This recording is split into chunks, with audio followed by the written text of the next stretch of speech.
this is Walt Disney. I would like to welcome all of you to the Park Streamers Hangout tonight. Bob, Danny, and Cordy are dear friends, and I know they have an amazing podcast for you. So thanks for joining us tonight, and enjoy the show.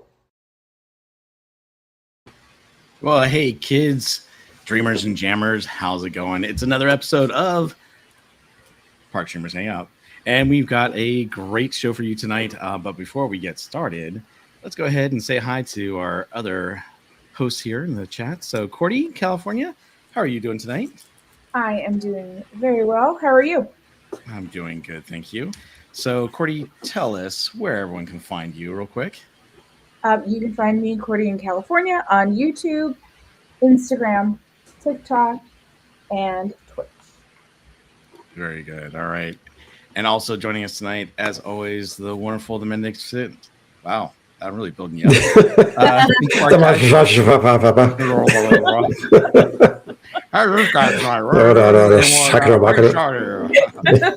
Welcome to our very big show. Right.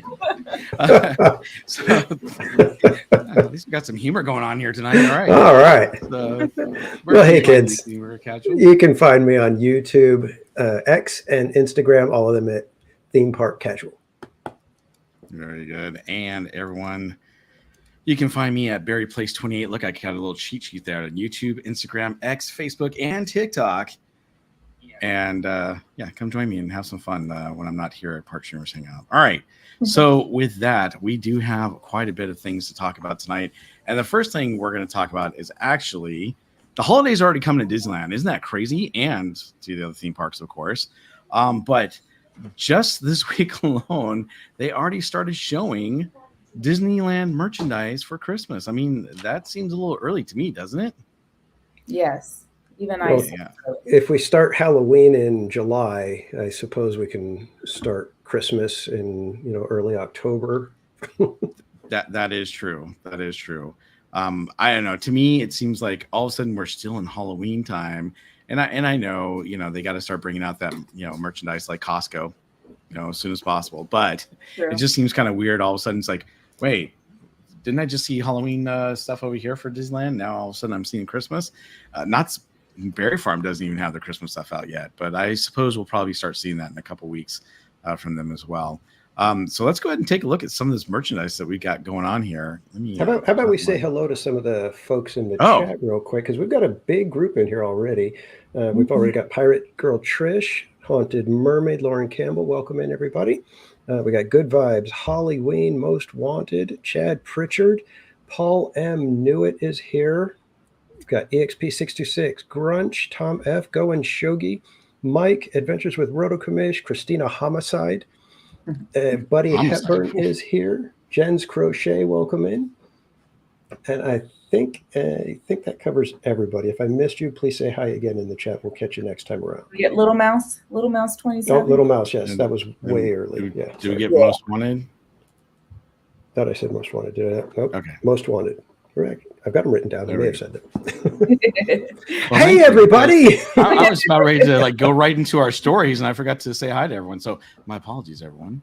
All right. With that, let's share our screen here so you can see all the goodness that's happening now. I'm going to share the website Mice Chat, and some of these things were taken from other viewers of Mice Chat that were sent in. Some were taken by themselves, but you can already see this is the holiday stuff. In fact, it looks like spotted new stuff at Disneyland's Emporium, Disney Showcase, World of Disney in downtown Disney, and they presume it's also going to be available at Buena Vista Street in Disney's California Adventure. But here's the Halloween. Here's the Christmas stuff already. Look at this. Now, I don't know about you guys. Green's my favorite color, so I like green. And Spirit jerseys are kind of cool. The T-shirts, they're cute. I really like the little Mickey light string pattern that they've got there. I thought that was very nice. I don't care for the Spirit jersey, but for me, it's like if they made that wrapping paper, I would have to get it. Yeah, well, I agree. That would be really cool. It's neat how they match the Spirit jersey to the backpack, but I was kind of hoping, they would have, I don't know. To me, it's like because the backpack matches the Spirit jersey, looks more like a girl's and a woman's, backpack and spirit jersey, but still, I mean, it's not bad. It's cool. Let's see here. We also have stockings that are available. You got new ornaments. I know some of these are hard to see because they're in the background distance. You already got your new Crocs. I don't know about you guys, but last year, did you see the Crocs? They had little presents. It was kind of cute, but also like, who would want to wear those Crocs? Those were busy. Those were Crocs. I was kind of like, yeah, I even told Ariel when they went on sale, like, do you want them? She's like, no, they got presents on top of them. So no way. Well, who buys the Crocs for the subtlety? I do. That is true. Yeah. Oh. Okay. Although I do want the Winnie the Pooh ones. The which ones? Winnie the Pooh. Okay. Also, the Mickey ears. They got the Mickey ears that match the spirit jerseys. Kind of cool. And for the guys, they have the cap with the Mickey ears, which I think, didn't they have that last year? I think they had that. No, it was a little different last year. It wasn't a Santa cap. It wasn't the cap, bucket hat. It was a bucket hat. It was like a bucket hat. Yeah. I think I like this one a little bit better with the. But I think they had that one too. I have. Did they? Yeah, because I have one of those. Yeah, I think that one's kind of a standard. I think the bucket hat was new last year or something because it was selling like crazy. I remember. Well, I see they're going with the generic "Happy Holidays and Seasons Greetings" there in the background. They always do. I know. Okay, let's scroll on down here and see. We also have the happiest holiday on Earth. It's funny. They always come up with different things for like. What is it? St. Patrick's Day. They've got the luckiest, park on Earth or place on Earth. Yeah, I think that's kind of cool. And then let's see. We also have some new Munchlings with Minnie Mouse there. It's a glazed sugar cookie. Looks like it's kind of small. And then you got scented plushies for the holidays. So that's it right there. I just can't get into this whole thing where you don't get to see what you're getting, the whole mystery box thing. I just can't get into that. As soon as it's a mystery box, I'm kind of like, I'm out. Mm-hmm. Right, because it could be any one of these little things here. I mean, even the Vinylmations way back when, those, I loved them. I thought they were really cool, but I could just never get myself to buy them because I was like, I don't know what I'm getting, and I don't like all of them. The same at the same level. Some of them were way better than others. So I was like, I'm not even going to bother. You have to trade. You need to start trading. Kind of like. I know, but that's just it. It's like you get hooked into that, and then next thing you know, it's like it's just too much for me. Well, that's the thing. Oh. Huh? No, go ahead. I was going to say, I got all excited because I was like, this came up when my daughter, just for a brief moment, was collecting these little Munchlings. Mm-hmm. They were on sale. This was like a year and a half ago or something. And you can go to certain stores like Bing Bongs. I don't know if they still do it, but you can trade them in. They have like a bunch of them, and you can trade them in for, if they have the one you wanted to complete your collection. There you go. Yeah. See, and I like that. See, Haunted Mermaid, TPC can't squeeze the box to see what's inside. Exactly. If you guys would have seen us when Lego released the first series of minifigs in the little bags, there was me, Mrs. Casual, and Casual Jr. all sitting there trying to feel, okay, is that a hat? I think I feel the hat. Yeah, that's the hat. We got the chef. We got the chef or something, and it was like, I spent hours digging through all the ones at the Lego store and Legoland trying to find, just the certain characters. So yeah, that's my thing. It's like, I need to know what I'm getting. And Grunch is pretty much the opposite. Loves the mystery boxes.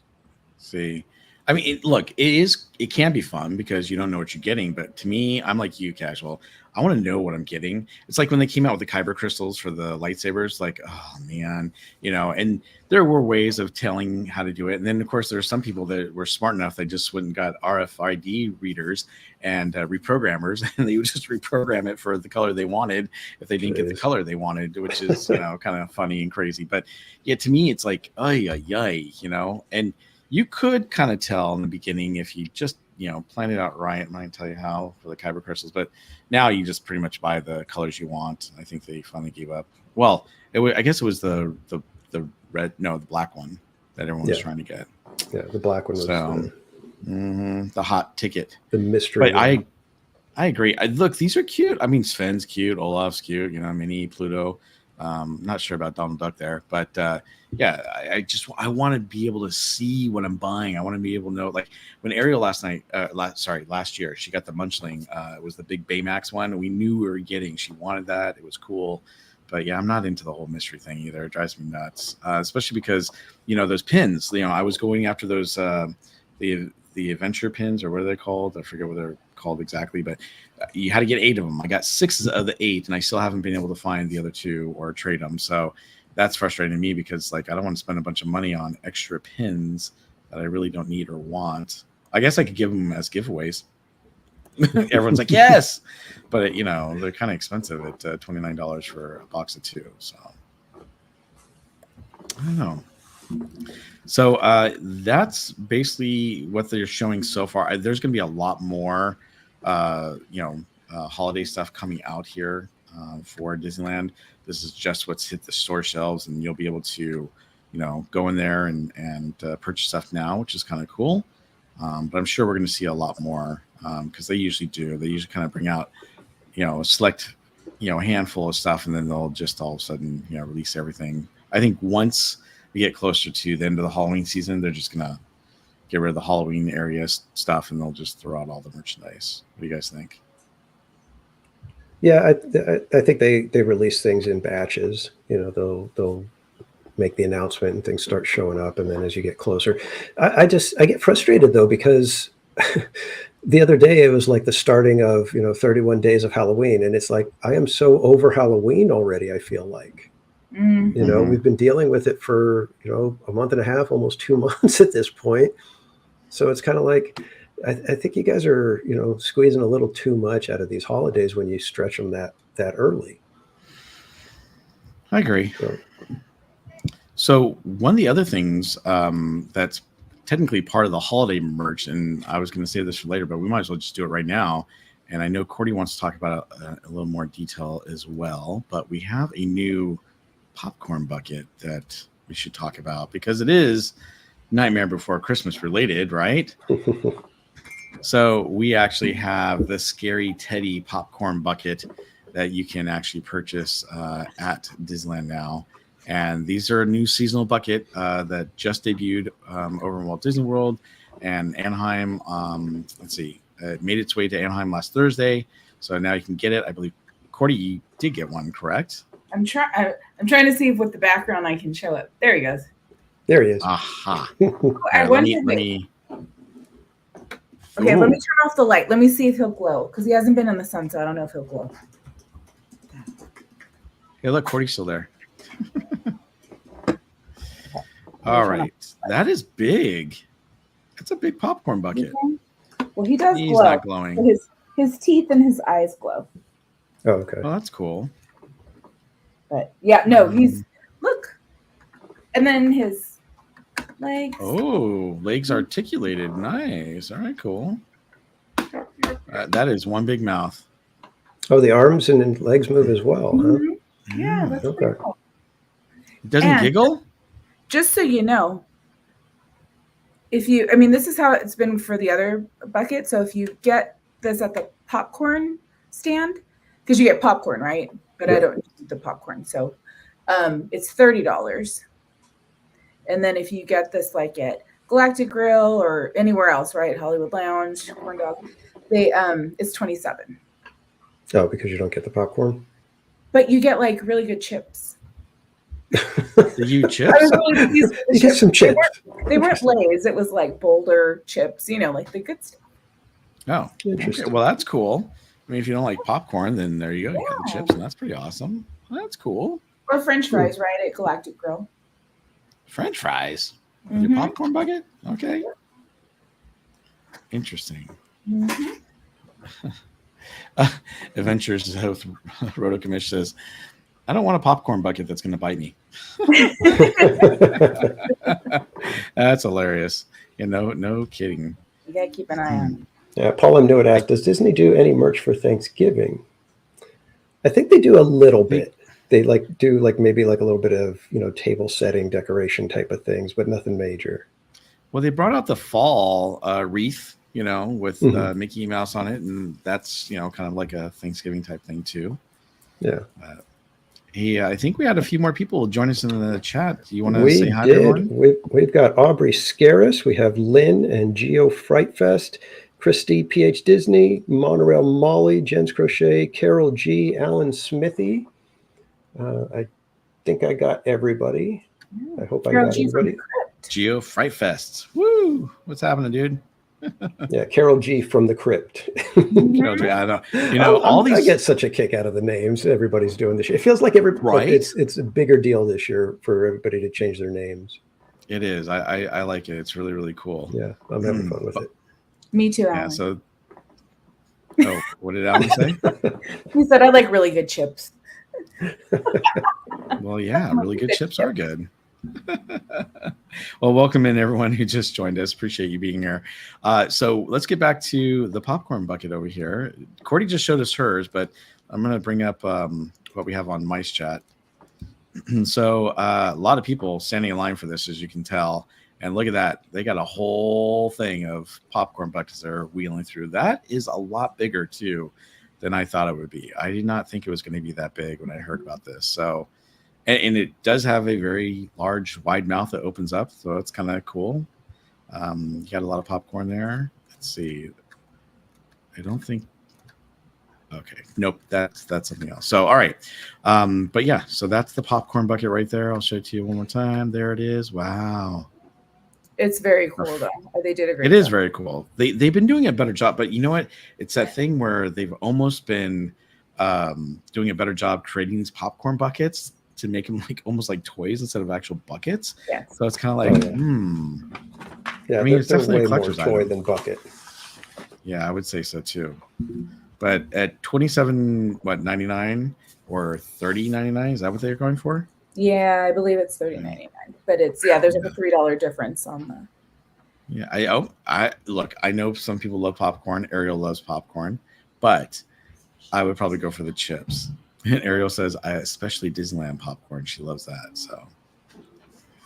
Yeah, and I was telling my co-hosts. I know some of you were with me on Sunday when I was trying to exchange one. Unfortunately, the strap had at the seam, like it just broke. So just kind of a tip there.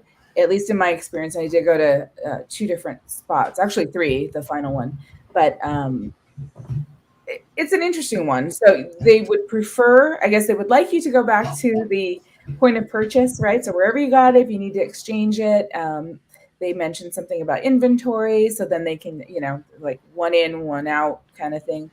But I'm sure, because I was thinking about, well, what if you weren't going back into that park again, or you're on vacation, right? You're not going to necessarily get to go back there, but just something to think about should something come up. Yeah. That's one of the things I always wonder about, how does Disney deal with, returns, especially when it's like, hey, I don't have a ticket to get back into the park. I'm leaving, my plane leaves at 4:00 this afternoon. I just need to exchange it. How do they deal with that? I'm assuming that if you go to, guest relations outside the park or even the ticket booths, that they'll get you somebody, I would hope. But yeah, the way they kind of gave you the runaround there by, no, you've got to go back to those spots. Yeah, just a little weird. Yeah, that's cool. But Rabola has a good tip. If you like the popcorn and don't want to spend the money on the buckets, it says hang around where they sell the buckets and people will randomly offer you their popcorn. That's what I usually do. I look for people. I'm like, who wants my popcorn? And Paul says, greasy popcorn in my collector bucket? No way. Well, that's what's nice is that they'll give you the bucket without the popcorn in it. So that's kind of cool. Yeah, that's true. And welcome in Rabola and GV559. Good to see you guys. Yeah, they didn't do that. And it was like, ooh, it's all messy. I know. Yeah, no, that's hard to clean once you get the buttery. I don't think now it's just totally a novelty thing. I've got a shelf full of popcorn buckets that I never thought I would have. you're probably starting to be like my sister-in-law. She has a huge collection of popcorn buckets and Mickey ears and you name it. She's got them all. It's crazy. And seriously, I don't know where she puts them. I'm like, did you build dungeons down there? Some of the basement, what's going on? So too funny. All right. So holiday merchandise already starting to come in. Nothing has popped up for Knott's Berry Farm yet, and I haven't seen anything over at SeaWorld. I don't know about Universal, but that Disney's the only one that's actually throwing this holiday merch out there. But it's already coming up quick, and it's kind of crazy that they're already doing that. But what also is interesting is the fact that they have a ticket deal going on. We're going to talk about it in a little bit. But before we get to the ticket deal, let's talk about lightning lanes, because that's been a hot topic lately between me and some of my friends and family members when we talked about Disney. It almost seems like they're really trying to sell lightning lanes. Now, I will tell you, lightning lanes are selling like crazy for Disney, and they're not going away anytime soon as far as the purchase. And good for them on making some more money. But to me, it seems like, and we're going to get into this discussion here, but it seems like Disney's kind of inflating those times for the rides, so much so that they're trying to almost get you to buy the lightning lane to make you think that you need it, so that you'll purchase it, whether it's a multi pass or if it's a single lightning lane. And it's really interesting because if you've been paying attention to the ride times, you can actually tell whether or not you need to buy a lightning lane. So, Casual, let's talk to you first. I mean, you don't buy these lightning lanes very often, but what I have never purchased lightning lane. If I've ever used lightning lane, it's because somebody has purchased it for me, or I'm piggybacking off of you. Sometimes you say, "Oh, hey, here, go ahead and use my lightning lane," or whatever. Mm-hmm. But yeah, I've never purchased it, and I don't want to say I refuse to and never will, but at this point I have no reason to purchase it. I don't like feeding that beast, if you will. Mm-hmm. So and I get a kick out of watching, you see a posted wait time for Indiana Jones of 35 minutes, and you walk over there and there's nobody outside of the temple. The standby line is just walking right in. Mm-hmm. It's like, okay, unless there's something really weird going on, on the inside of that queue, this ain't going to be 35 minutes. Of course, right. I said that the other day, and we walked in and I said, this is not going to be about 35 minutes, guys. It's only going to be like maybe 15 at the most. And then as soon as we sat down on the Jeep, it broke down, and we ended up at about 35 minutes by the time we got out of there. I was like, but that's breaking down. If it hadn't broken down, I know. A lot quicker, right? I mean, it's kind of interesting because that happened to me. I went to Disneyland a couple weeks ago and walked right by Indiana Jones, and it says 60 minutes. And I'm like, there's not even anyone outside. There's not even anyone up the ramp. So how can this be 60 minutes? That's crazy. So that, I was like, Disney, what's going on with the 60-minute wait here? It's definitely not that. What about you, Cordy? What do you do to, decide whether or not you want to get that lightning lane? Well, I haven't gotten them very often. I know when Mickey and Minnie's first opened, I did the single lightning lane for opening day because I didn't get. But I think kind of an advantage. I feel like people that visit often, like us, we get to know, right, the queues and like, okay, is there like Rise, for instance?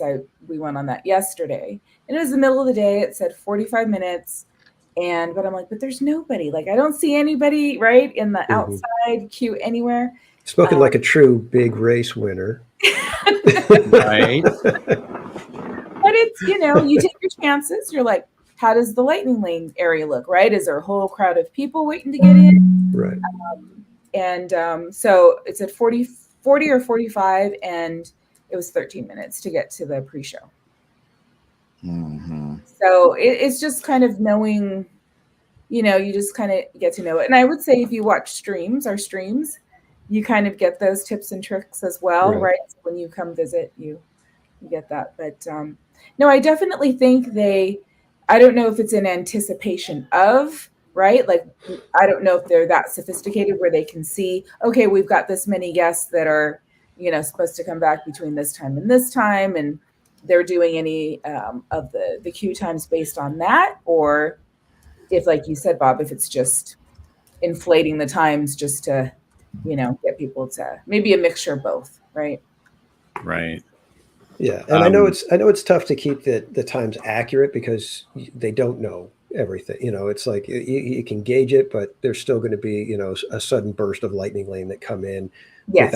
without warning, and that can set the time back by 5 minutes quickly. On Yes. just about any of the attractions. So I get that, but some of them are wildly off. Mm-hmm. Like you were saying, we can walk up there and go, that's not going to be 45 minutes, right off the bat. We'll easily tell you, even if there's, a sudden burst of lightning lanes, it's like, okay, we'll guess it at about this much. And it's just weird to me. And I know cast members, they probably do what they can, and, they have to go with, I mean, they got the red cards, right? Yeah. So they're timing things. I don't know, is there something, that they enter the time, and then there's something behind the scenes, in the system that bumps it up because it's buffering for lightning lane, potential lightning lanes. But it still seems like it's just, they're wildly off sometimes. Well, the one thing that Disney typically does, and you guys have seen this before, is that sometimes they'll pass out like a lanyard with a little red card on it. They kind of scan that, and then you take it through the line, and they rescan it, and it will change the times for the ride, so that it's pretty accurate. But they haven't been doing that a whole lot lately. I've not seen that little lanyard going around for a while, actually. So when you see these times, you're kind of like, and now Disney's always been known to inflate their times a little bit. And the whole point of that is, it's the magic. It's like, wow, it said 45 minutes. It only took me 20. That's amazing, Right. So they have done that in the past. But it seems like lately, because of this lightning lane, they've been doing a lot more with more rides than, what we've noticed in the past, where those times are really inflated. Even in Walt Disney World, they've claimed that those times have been inflated, which is kind of interesting because Walt Disney World's not been as packed or busy lately as it has been in past years. And so everyone's calling like, whoa, wait a minute here. Why does this say it's 120 minutes when I got through this in 25 minutes? That's kind of crazy. And obviously we would see these things more often, but I guess the whole thing is we want to make sure that you guys know that there are other alternatives. There's a way to ride all the rides without having to buy a lightning lane if you don't want to purchase one, like Theme Park Casual. Unfortunately, I've been known to fall into that trap of purchasing. I get over there, I'm like, oh my goodness, it says it's 85-minute wait. You purchase that thing and you walk over there and you're like, oh, there's like hardly anyone in line. Oops, I guess I should have. Well, here's something that I would like to know. Since I haven't used the system, I know that there are certain I guess tips, tricks, whatever you want to call it, where there's certain things you should do at certain times of the day. Like you don't want to book, like an Indiana Jones or a Space Mountain necessarily first thing in the morning, because the lines are usually a little bit lighter and you could probably get on decently quick sometimes, right? For some of those attractions, and you want to book it later in the day so that once, once the park is nice and crowded, that's when you can use your lightning lane for one of the bigger attractions. Have you guys experimented with that to know, okay, this is when's a good time to book for certain rides? I was going to say, I mean, Bob, you've used it more, but I know like it's kind of, if you wait too long, right? You're like, right. Then it's like, okay, now I can't get on until 8 o'clock. Yeah. Exactly. Well, yeah. I think if you're going to look, there's nothing wrong with buying the lightning lane for the multi-pass, especially if you're only going to be there for like a day or two. It's not that it's not worth it. You just need to know how to use it. Right. I would try to avoid the single lightning lane uses unless you absolutely need to, because you'll save a lot of money if you can do that. But the lightning lane multi-pass has been going up. It's like $35 now. Now, if you have an annual pass, you get your discount, which is nice. But and I tell this to my viewers all the time, is when you're going to go to the park and you buy the lightning lane, don't go on what you want to go on first. Go on what's available first. So, for example, you get to the park and Autopia's got a 5-minute wait for that, not for the line, but for the actual lightning lane. use that first. You go over there, you use it, and you get off, and you choose another ride that's available right now, and you use it for that, whether it's Buzz Lightyear, or maybe you head over to something at in Fantasyland or whatnot. But you use it accordingly like that, and you're able to get on a bunch of rides. Now, the great thing about getting there at rope drop is that you can get on a lot of rides in the first 2 to 3 hours of the park.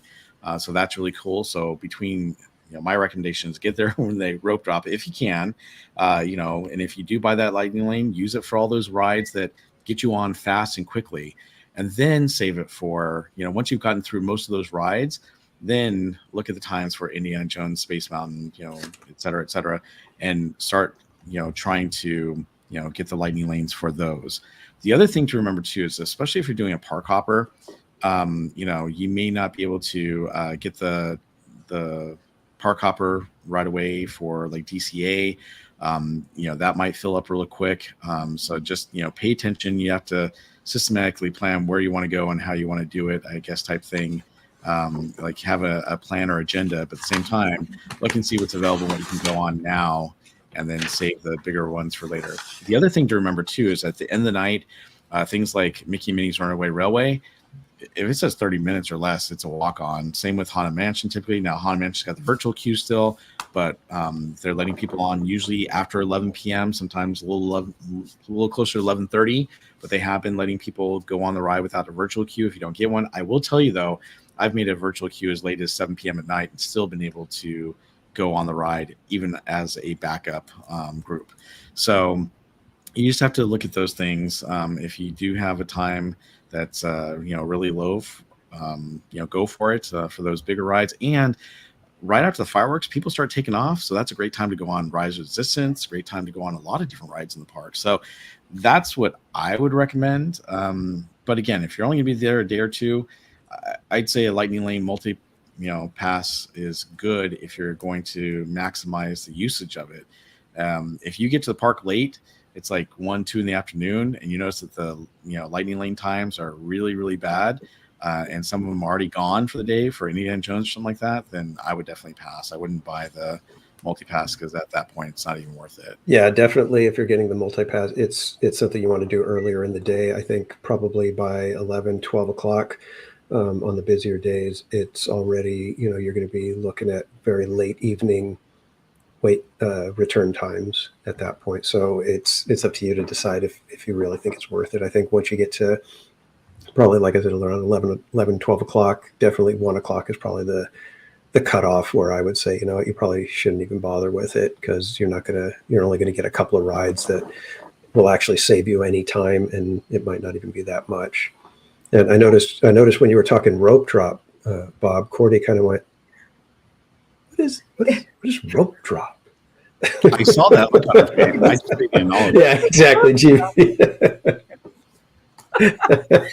559. That is the most stressful thing. I did it that one. Well, I did it without streaming before, but the last time I tried to do it when streaming, I was like, this is very stressful. These people are very aggressive in the morning. Oh, yeah. We're so chill at night, But the thing is, you get this really cool sticker. Did you know that? And you get your photo with a little sign that says, I made rope drop. Kind of cool. I know, not important to you, but still, it's still good. And I think what I did notice is like the wait times. Like if you do rope drop, your starting park, like even Disneyland, the times are like, they look really good, right? Like Thunder Mountain can be at 20 minutes, which is really good compared to what it is throughout the day.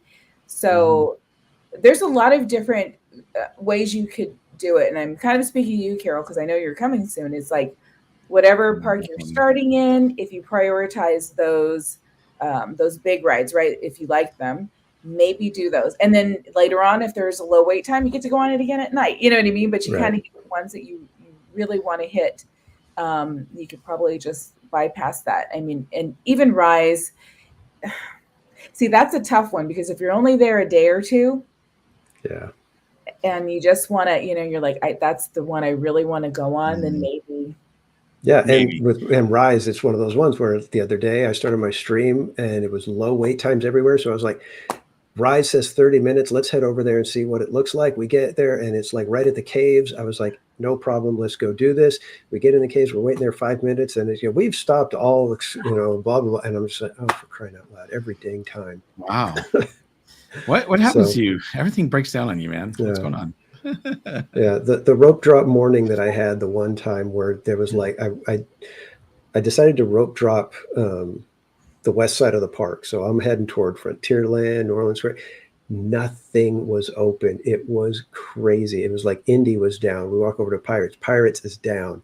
So I walk over to Thunder. Thunder is down. And so I was like, well, Mark Twain isn't even going yet. Let's walk around. And, we're walking by the churro cart and somebody asked, are you guys open? They said, no, we're not open yet. So I said, all right, well, we're going to go to Winnie the Pooh. Winnie the Pooh was not open. It was nuts. So we walked back. And I think we decided to try Jungle Cruise. So we get in line for Jungle Cruise. It's like supposed to be like a 5-minute wait. We get there. They pull a boat out of the storage. It's coming online, and it gets to the dock. And next thing you know, the guy's like sitting there fiddling with the little lever, and he can't get the boat started. So they had to shut the ride down. I was like, you got to be kidding me! This was nuts. Yeah. It was absolutely the worst rope drop I've ever had. It took me like 45 minutes to get on one ride. It was just pathetic. Wow. That has happened to me too. Thankfully, not very often, but those things unfortunately do happen from time to time. And it kind of makes you wonder. It's like, it makes it worse is when they have rides that are shut down because they're being refurbished or whatnot. And you're like, okay, well, the train's down, the monorail's down. It's like, what can I get on right now? Everything seems to be not working. So crazy. But we got a whole bunch of additional people in here. We've got Anahi Dulce, welcome in. Rachel Castro, good to see you. Latoya Hanson, Brian Sevilla, Noah James, John Way, Alan Smithy, and the one and only Pete McDevitt is in the chat. Who's that? Pete McDevitt. Welcome in, everyone. Yeah, I heard of him. Yeah, I think you were on his show or something, weren't you? I mean, that's right. That's where I know him from. Oh, okay. I was talking to him last night. I'm going to be on a show this Sunday. So, all right. We'll talk about more of that a little bit later. But everyone, welcome in. Thank you again for joining us tonight. Carol, going back to the fact that you're going to be here in a couple weeks, if you're not a morning person like Cordy, I just want to say, you don't have to be there at rope drop to, maximize your time at the parks. But if you can get there at rope drop and you do decide to get the lightning lane, you will maximize your day and you'll get on a ton of rides. I'm not trying to convince you to buy the lightning lane. I'm just saying that's a great way of doing it. But if you get there a little bit later and the rides are crazy busy, I would say don't do the lightning lane because you look at the lightning lane times. And if they're like way, way into the evening and nighttime, you're probably not going to use it very much. And that's just not worth your time and effort. The other thing to remember too is use the single rider lines as much as you can. If you are with other people, there are other rides like, you've got the buddy pass that you can use for Monsters Inc., which is great. You can take 2 people with you and go through the exits a lot quicker. You can go to Smuggler's Run, and they have a double single rider that you can do as well. And don't forget, Winnie the Pooh has the Roo Pass. The Roo Pass, that's right. So there's a lot of rides that do have single rider and or a buddy type pass that you can use. And I would say definitely use those to your advantage so it helps you get on the rides and experience it. Now, if you're in a big group, well, you're going to either have to all just wait in line together or you guys can separate and do 2-2-2, for some of those rides or a single rider. But and that's the other thing, too.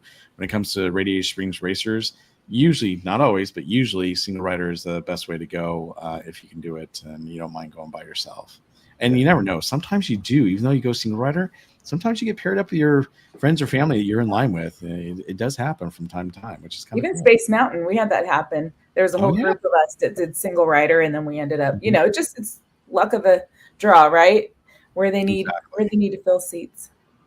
Exactly. Yep. So I guess you have to prioritize what's more important to you. Do you want to prioritize getting together with your whole group, or do you mind splitting up for a ride or two so that everyone can experience it? I'm ready to go hit the AM midday break and then PM. Just my daughter and I, so single rider work perfectly. Okay, great. Wait, did you say break? No, there's no break when you go to Disneyland. Okay, it's so funny. I see a lot of people at the parks, and it's great meeting people from other countries and other cities and states and whatnot. And they're like, "Oh yeah, I'm gonna go and take a break and go back to my hotel." I'm like, "What? You're doing what? Why?" But I get it. It's a long day at the park, especially if you do rope drop to closing, it can be a long day. So, I just like to give people a hard time. I'm like, you're doing what? What? No, you stay here in the park all day long. Oh, come on, guys. I thought that was funny. No, all right, never mind. So Carol, no, I'm kidding. Yeah, and see, this was something I didn't know about before. Yeah, I found out about this feeling. It seems like I've learned about it very late. Mm-hmm. Yeah, me too. Mm-hmm. So, yeah, just like the buddy pass for Monsters Inc. It's Monsters the Inc. It's the Roo Pass for Winnie the Pooh. Works the same way, where you can go, a group of 2 or a very small 3, as they say. You can go and they'll pair you into the vehicle with another group that, when they get groups that don't, line up just right for the 3 rows, then they've got an extra row, and it's too much trouble to go deep into the line to get, a group of 2. That's when they'll bring you in. So you never know how long you're going to wait, though. And I know if it's anything like Monsters Inc., sometimes you can wait. You can be there for quite some time. Mm-hmm. And don't forget, I've been a bench napper. A bench napper. It wasn't as busy as it is now, but my daughter would run around with her friend and like, okay, we're gonna go on Splash like 5 times in a row. When they would, they'd let you keep going and going. I'm like, all right, I'll be on the bench. And don't forget, everyone, when you go to Winnie the Pooh, if you get there and you're the first person for that ride, you get to sign the book, which is kind of cool. And don't forget, when you see Winnie the Pooh, who's dreaming at the end and he's eating all of his honey in his hands, don't forget to turn around and look up, and you can see Melvin and all the other characters that are on the wall from Country Bear Jamboree, which is kind of cool. I know I try to show as much as I can on my streams, and it's so funny too, because I'll turn around and I'll be like this with my gimbal, and people are like, what's this guy doing in front of us? And they turn around like, oh, there's something up there. It's kind of funny to see people's reaction who are sitting behind you. So try to sit in the front row. Yeah. And Pete McDevitt, as soon as you get to come on out to California, be sure to let us know. We would love to be there, especially seeing your first day at the park. I would love to be able to see your face and walk you around and just hear your thoughts. So, and everybody, if you guys don't know Pete McDevitt, he's a fantastic guy, has a YouTube channel that does sports and Disney stuff. So if you like to hear play-by-play and catch up on all the latest Disney happenings, be sure to go check out the Pete McDevitt show. Yep. It's funny. I think he's live right now, isn't he? Is he live? No, he's not. Sorry. Yeah, I was going to say, why would he be here if he's live? I know. He's live and he's joining us. No, he's not live. Sorry about that. I need to refresh my YouTube page there. Oops. Sorry. All right. So any other recommendations you guys have regarding the Lightning Lane, multi-pass, single pass? Yes, no, maybe, don't care. Yeah, like I said, I haven't used it enough, and most of the time, if somebody bought it for me, they're the ones who are planning it, and I've never even, I don't know enough to really be able to give any good advice. I don't know. I think you can do it. I think you can do it without getting the what is it now? Multi-pass. Getting the multi-pass.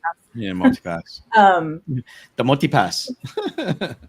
I think of Fifth Element every time I hear that. Multi-pass. There's just so much you can do. Like, you do kind of have to keep your eye, right? So you kind of have to be active with like, okay, what's going on right over here and over there while you're maybe watching something in the Royal Theater, right? If you're in Disneyland, there's so many other things that you can do while you wait for, some of the wait times to go down on the attractions that you want. Go on the Mark Twain a couple times. Don't stand in that long line for Pirates. Wait. and here's the other thing, and I'll be the first one to say it. Just have a casual day. If getting on everything is your thing, then maybe multi-pass. If you're looking to just have a good time, you don't need the multi-pass. Yeah. Because you can have tons of fun, a relaxing, wonderful day at Disneyland, see plenty of the park, go on almost all of the rides that you would have gone on with the multi-pass, and you can just relax and stroll your way through the park rather than, doing the theme park commando thing the way we do most of the time. But that's, like I said, if you've got the time, enjoy the park. Don't rush around. Take in the sights, take in the sounds, sit on a bench for a little while and relax and just people watch or go get an ice cream, a corn dog or something and just take it in because Disneyland has such a great vibe and ambiance all over the park. And there's so many little nooks and crannies to find and just really just soak it in rather than, jamming through the day from one ride to the next. I'm going to tie this into our channels. Be a dreamer, be casual, and have a very good day.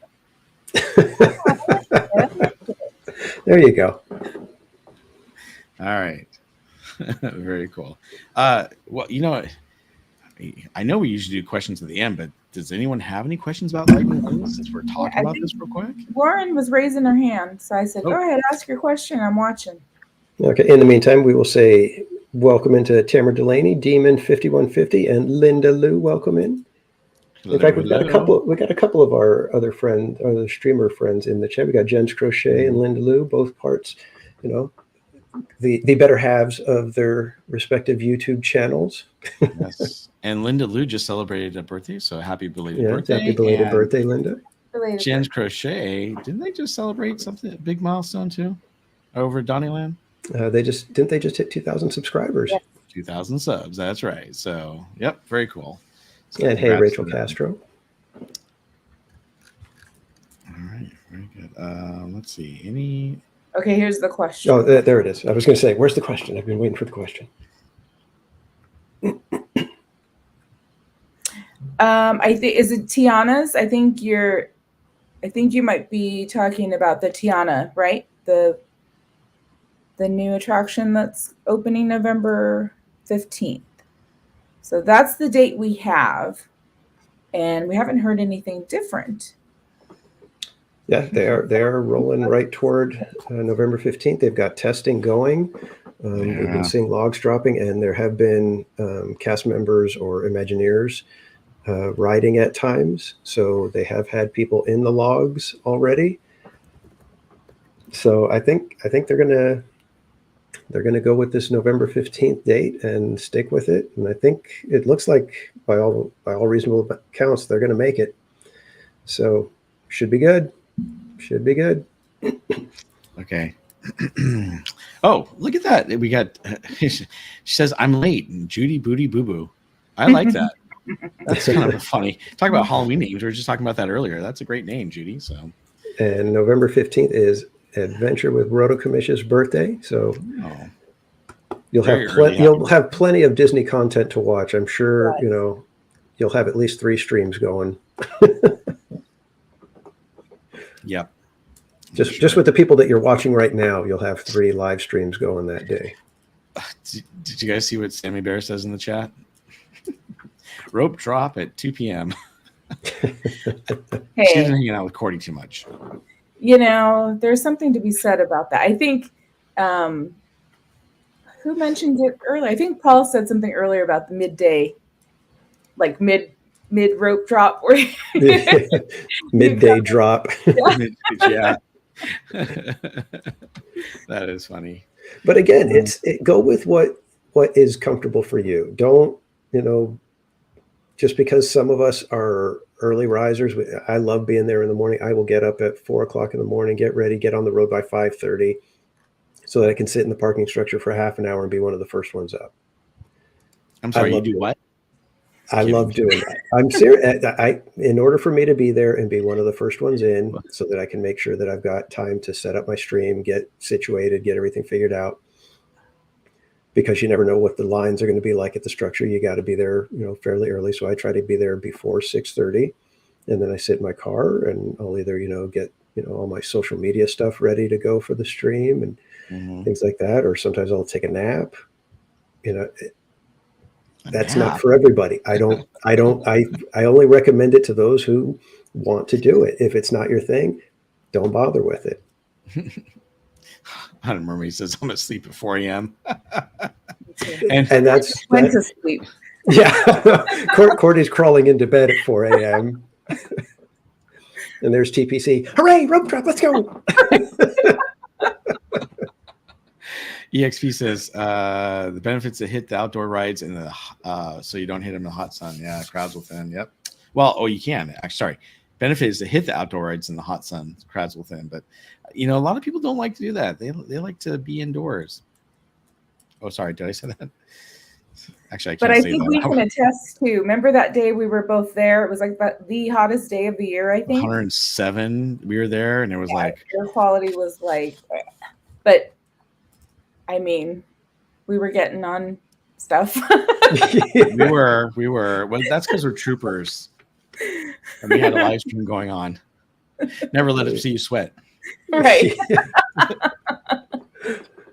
Well, I know those days were the days when I was like, I was like, I can't carry the fans, doing the neck fan thing or whatever. It's like, I just can't do that. And then those days I was like, man, I'm envious of those people. I want one of those neck fans or something because I am dying out here. It was miserable. I mean, there were days where you're showing up at 6:30 and it's still just so hot that you're just like instantly sweating as soon as you're out there walking around just 2 minutes. It's like, yeah, it was miserable at times. I mean, like, did you guys ever lose a stream or anything because of the phone overheating? I think both of our phones overheated, but we were both able to bring them back, I believe. Yeah, I was gonna say I got my streams back, but I had my phone overheat.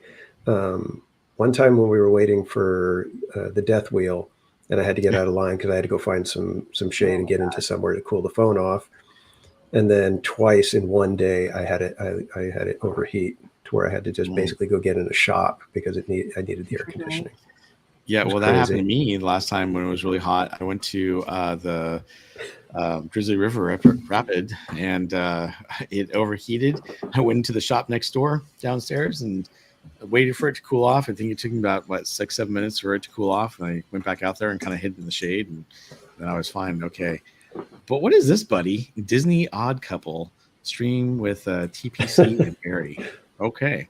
I was gonna say we're not an odd couple. I think the odd couple would be me and Cordy streaming, either trying to do a rope drop stream or 2 a.m.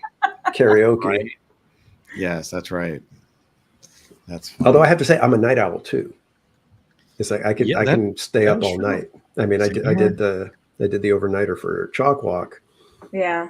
Oh my gosh. All are like I have to get up for work, so I think I got home at I don't even know because we went to Jack in the Box. I don't even know. I had to get the ube shake from Jack in the Box. It was delicious, by the way. I don't even know what time I went to sleep. Maybe I think I went to sleep at 4, but then I had to go at 5:30. Like that's just. Yeah. I still have to go to work the next day. Mm-hmm. Wow. See what you guys can do. And Carol, next time you're here in 2 weeks, you can do the same thing. Yep. Exactly. That's hilarious. We had a couple other people join us. Yeah, Jetta Jade, welcome in. I don't think we actually did an official hello to Sammy Bear, so welcome in, Sammy Bear. And did we say hello to Buddy earlier or not? I don't know. Yeah, we had Buddy earlier. Oh, okay. Sorry. Welcome in, Buddy, just in case. Hello. All right. Very cool. I don't see any other questions. Does anyone else have any questions about lightning lanes? Yes, no, maybe, don't care. Just kidding. Yeah, I think we can move on from the lightning. Actually, you know what? Oh, what? Why can't they get better banners for Lightning Lane? Ooh. Yes, just thought I'd throw that one out there. Yeah. No. Almost like someone posted something like that, Yeah, cortisol. Please don't. Please no. Why? It was awesome. I thought it was cool. I do. I love TPC's redesign, but I don't want to make people like, oh wow, that looks really cool. Maybe I'll get it. Yeah. That was Cordy's reasoning was, you know what, if they have horrible banners, maybe they won't sell as much. So just shut up. Yeah.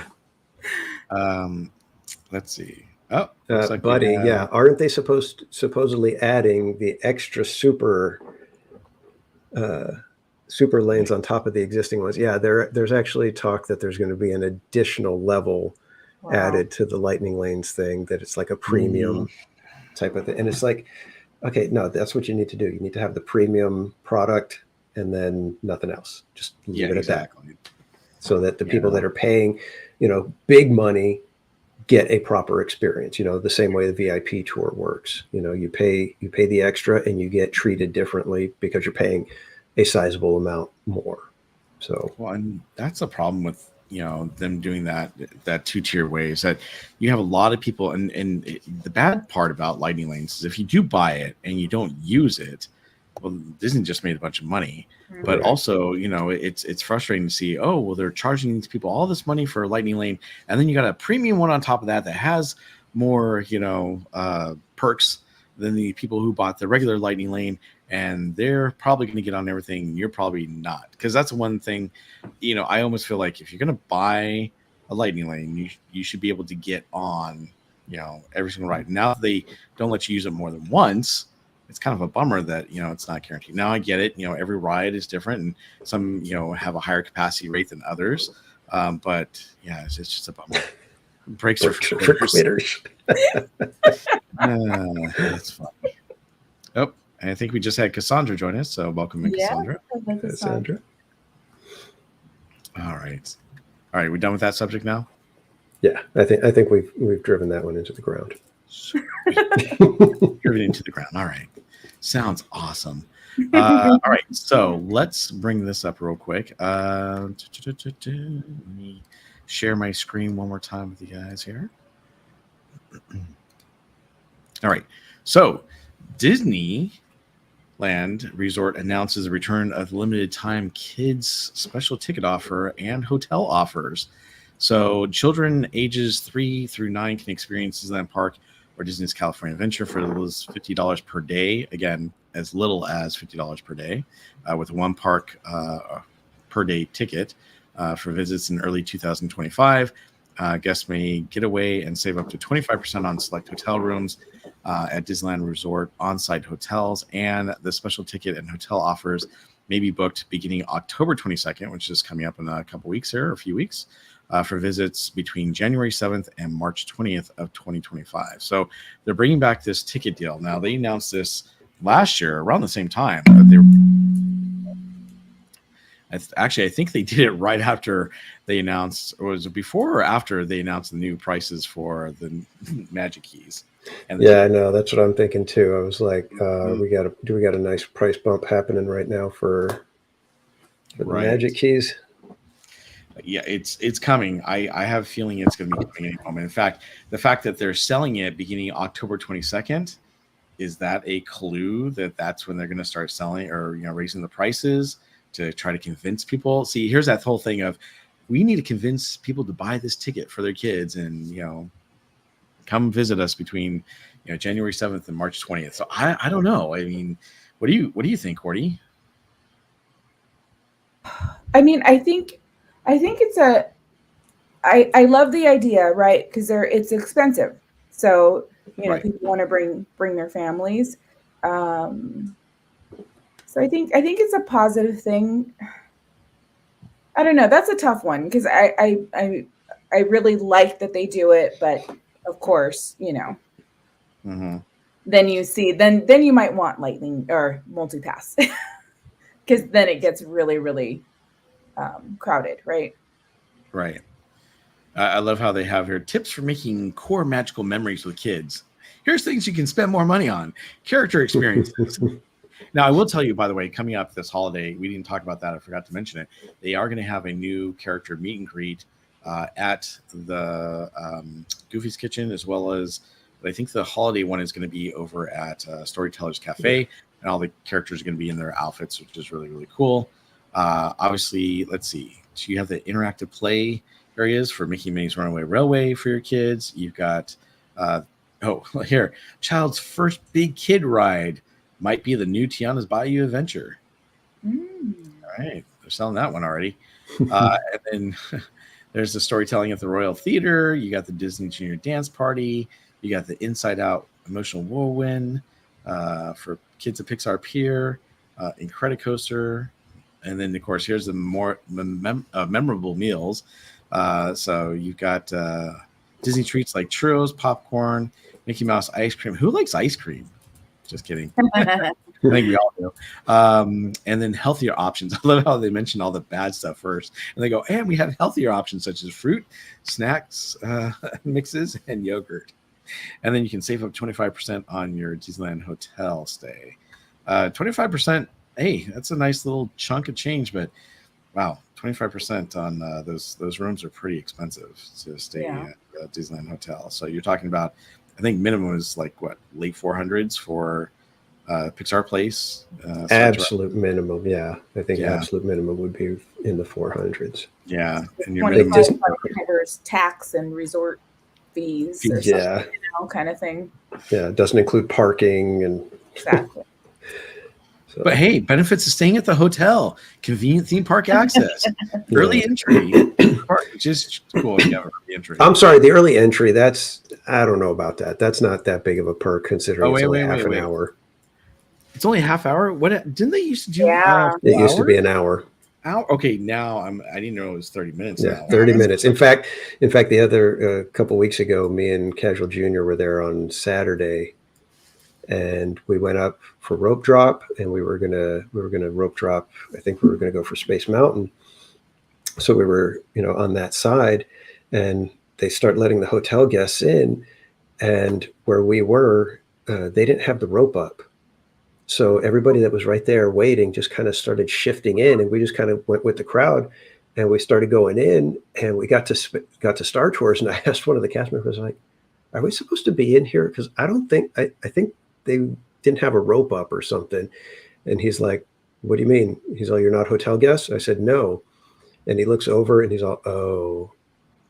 And yeah, they didn't have a rope blocking one of the little pathways there, and so probably 50, 80 of us slid in with the hotel guests. So we got to go in for the early entry. We got on Space Mountain, and then we went over and were in line for Alice in Wonderland. And by the time we were midway through Alice in Wonderland, they had already rope dropped, and that was it. So that was what half an hour got us. It got us Space Mountain and part of the Alice in Wonderland line.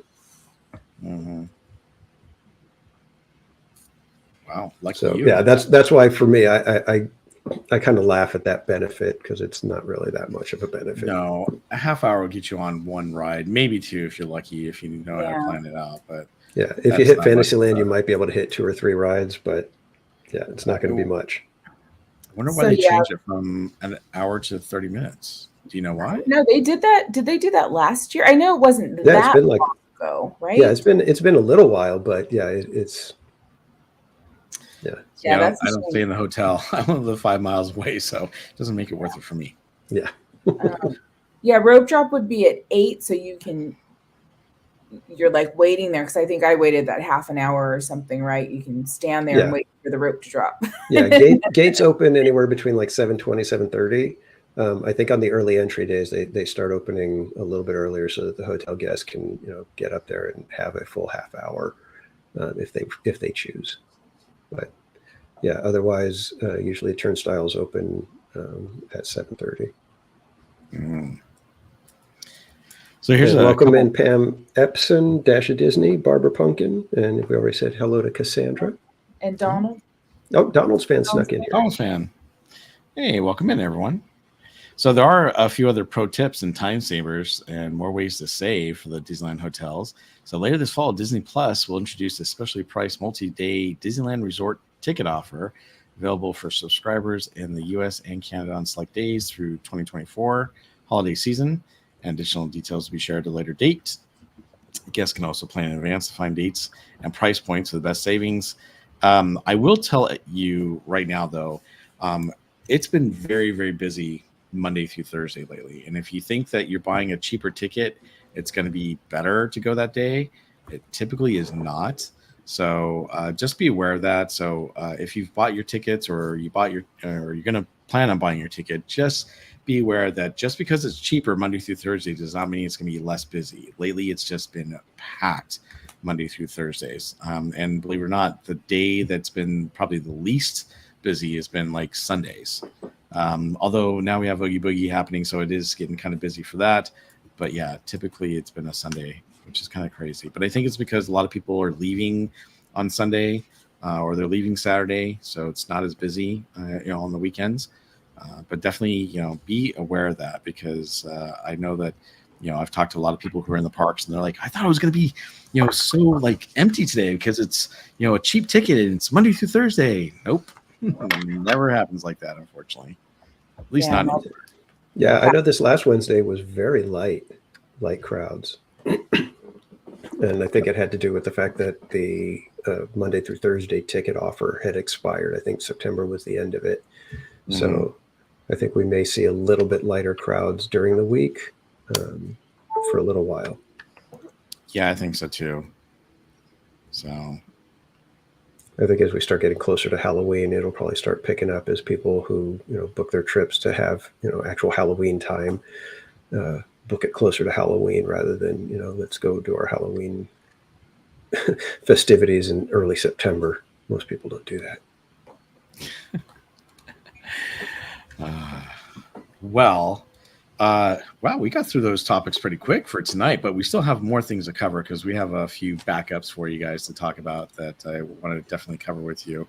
And welcome in Izzo's Place. Izzo's Place, how you doing? I owe you a phone call. Sorry about that. All right. Since I remembered while he's in the chat here. Let's see. So let's talk about, sorry, I was just looking through my notes here to see what else we were going to talk about tonight. Wanted to bring up something that happened yesterday, and some of you who are watching my live stream probably saw it. But actually, let me share this because this is kind of cool. Brian with the segue. Yeah. What's going on, Knots? Well, let me tell you what's going on, Knots there, Brian. Let's see here. Actually, let me bring this up. Oh, that's not what I wanted to bring it up. Yeah, that. There we go. Sorry, give me 1 second. I was trying to share this photo here.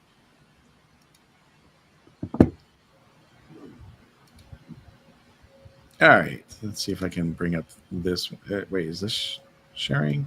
No, it's still not sharing. Sorry about that. Let me stop that real quick. I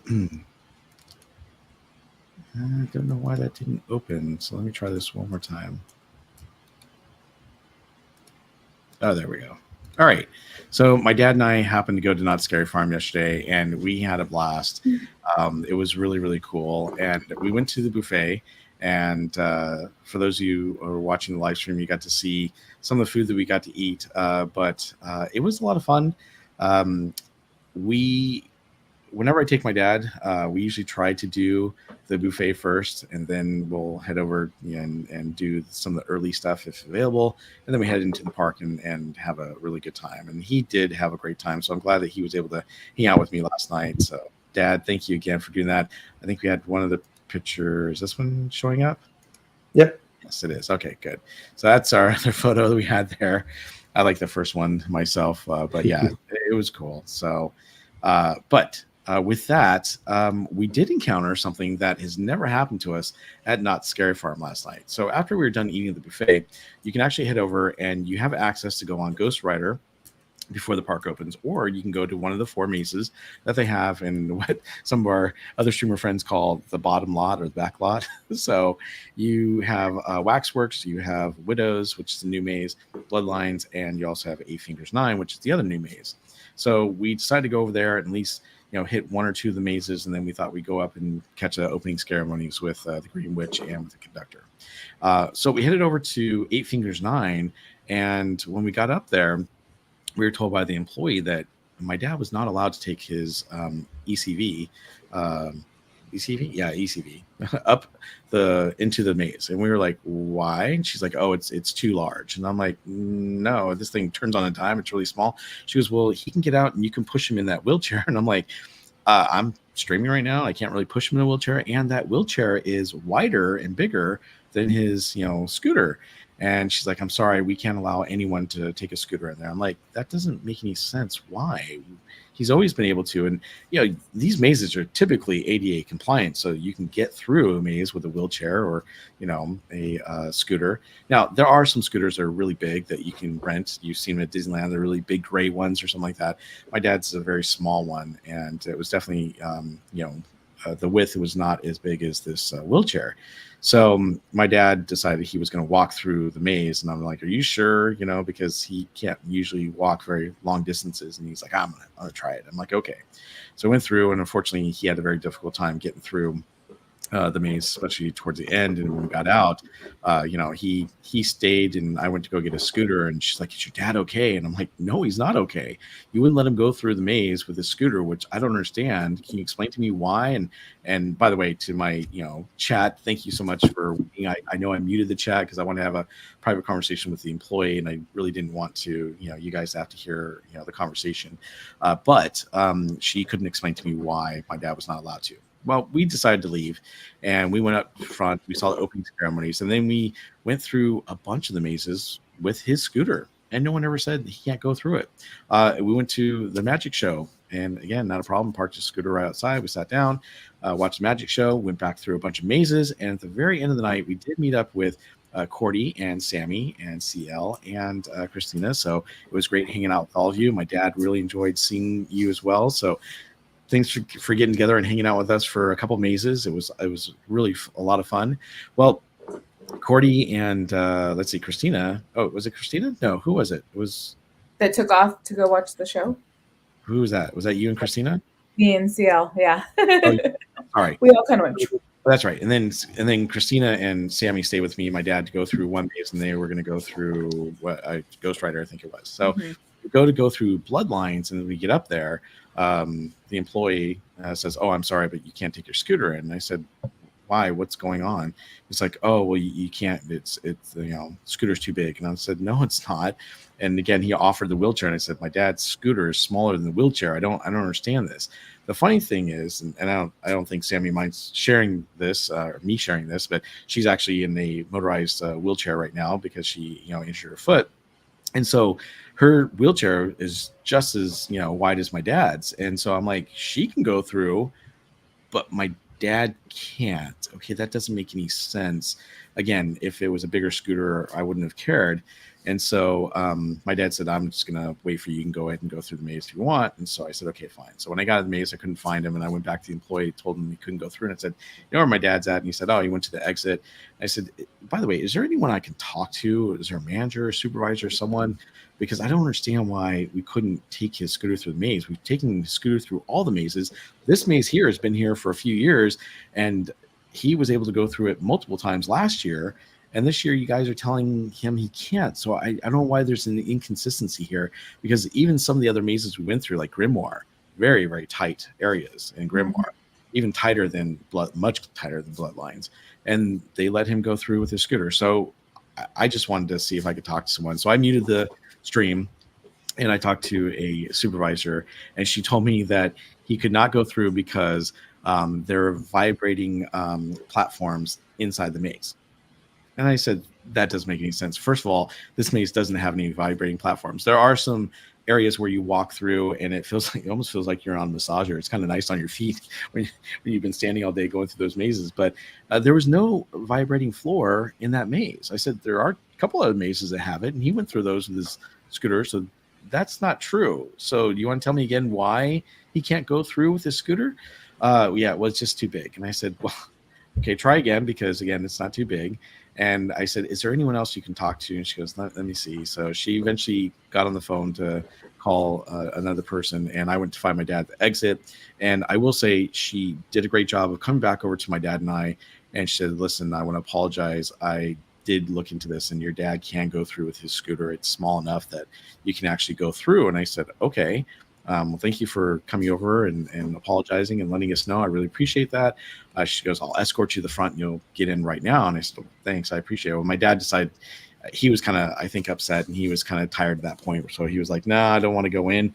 But it was disappointing that, they didn't know why they weren't letting these people in. They kind of just had different excuses and reasons. And this has never happened before. And so to me, having a dad who, does have, some disabilities and is not able to walk through all these mazes and not be able to take him through with me, I explained to her, he bought a ticket. He's expecting to go through these mazes, and you're telling him he can't. with the the scooter that he needs to use. So that doesn't make a whole lot of sense, especially since most of these mazes you're able to get through pretty easy with the scooters that are not the big huge ones. But I wanted to share that experience with you guys. So if you do have that experience, definitely take time, be nice and cordial. I was trying to be very nice and cordial to the employee. Obviously, I wanted to find out what was happening and why. I'm still thinking about sending a letter to Knott's and letting him know my concerns, concerning the fact that no one seemed to know why they couldn't take these scooters in per se.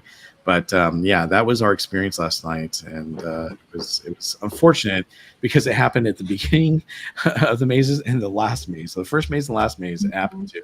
But again, thankfully, he got to experience all the other mazes and he enjoyed them and had a great time. That's what counts.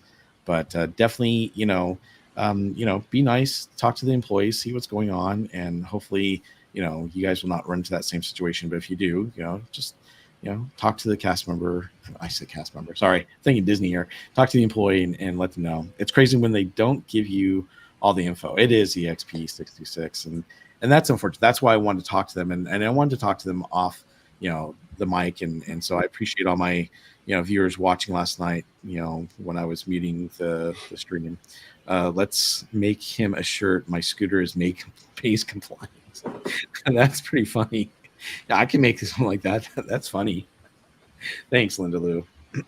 It's tough when the employees don't know the full rules. They may have been told something, or like you were saying, vibrating platforms in the other mazes. So they just had the wrong information, thought it was a different maze or whatever. They're just not up to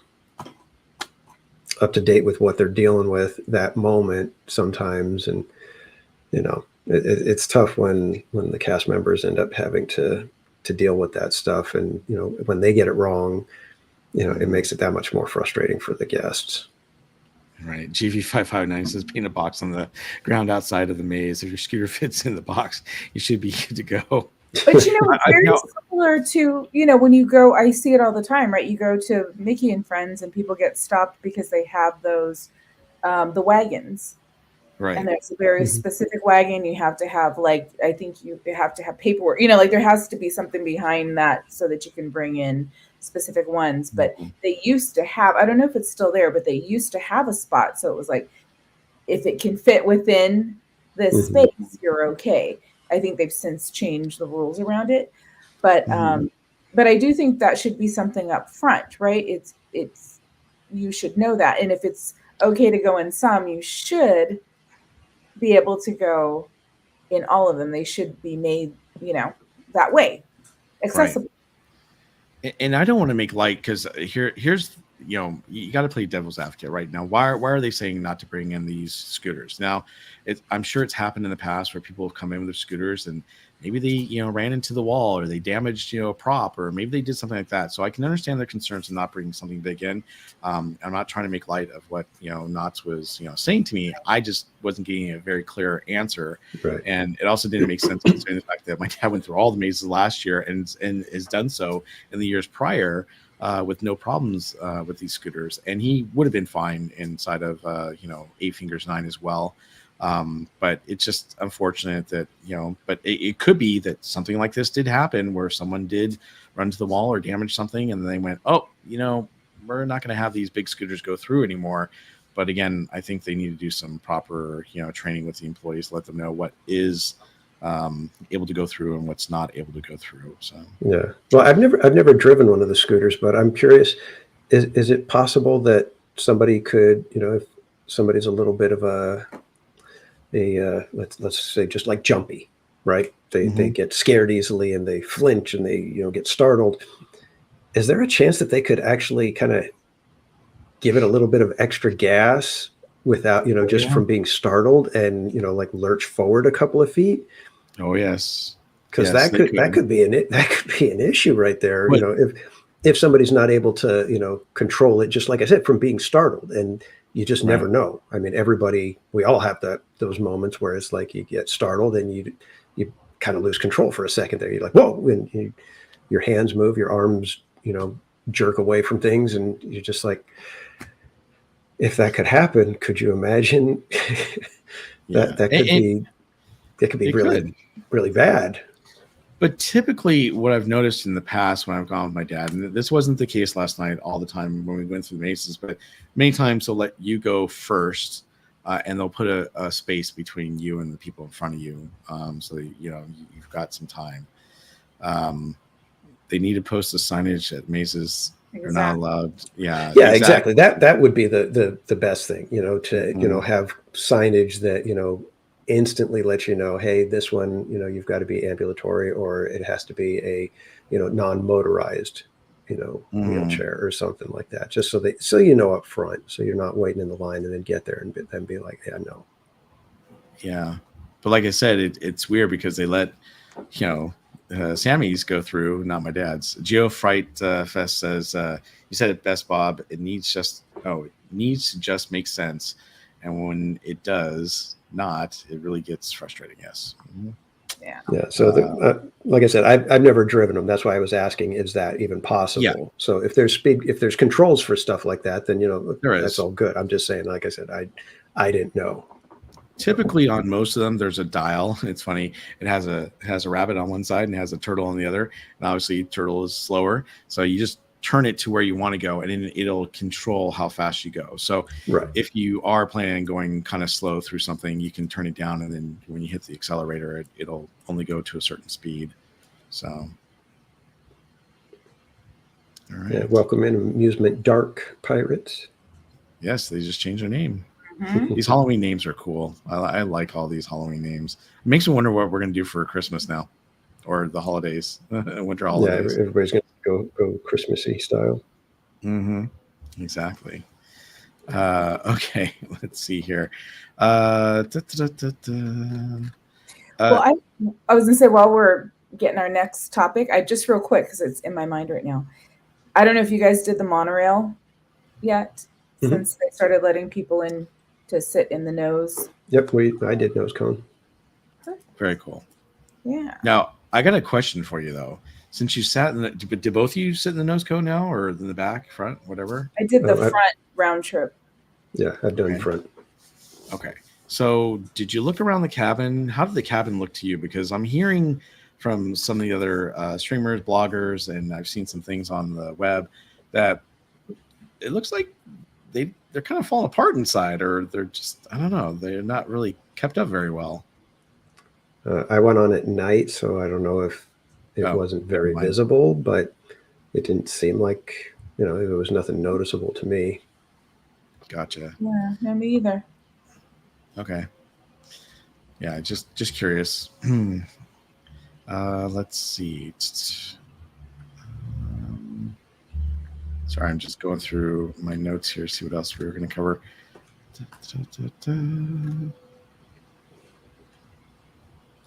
Oh, hold on for a second here.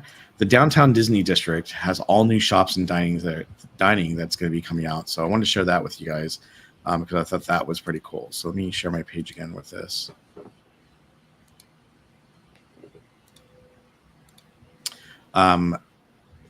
So this is on the DisneylandConnect.com site, and obviously we have a lot of new things that are coming. Everyone's familiar with Earl's Sandwich, and that's going to be coming out. It's a 2-tier restaurant they're going to have at the back of Downtown Disney. In addition to a light and airy Earl's Sandwich plan for the ground level.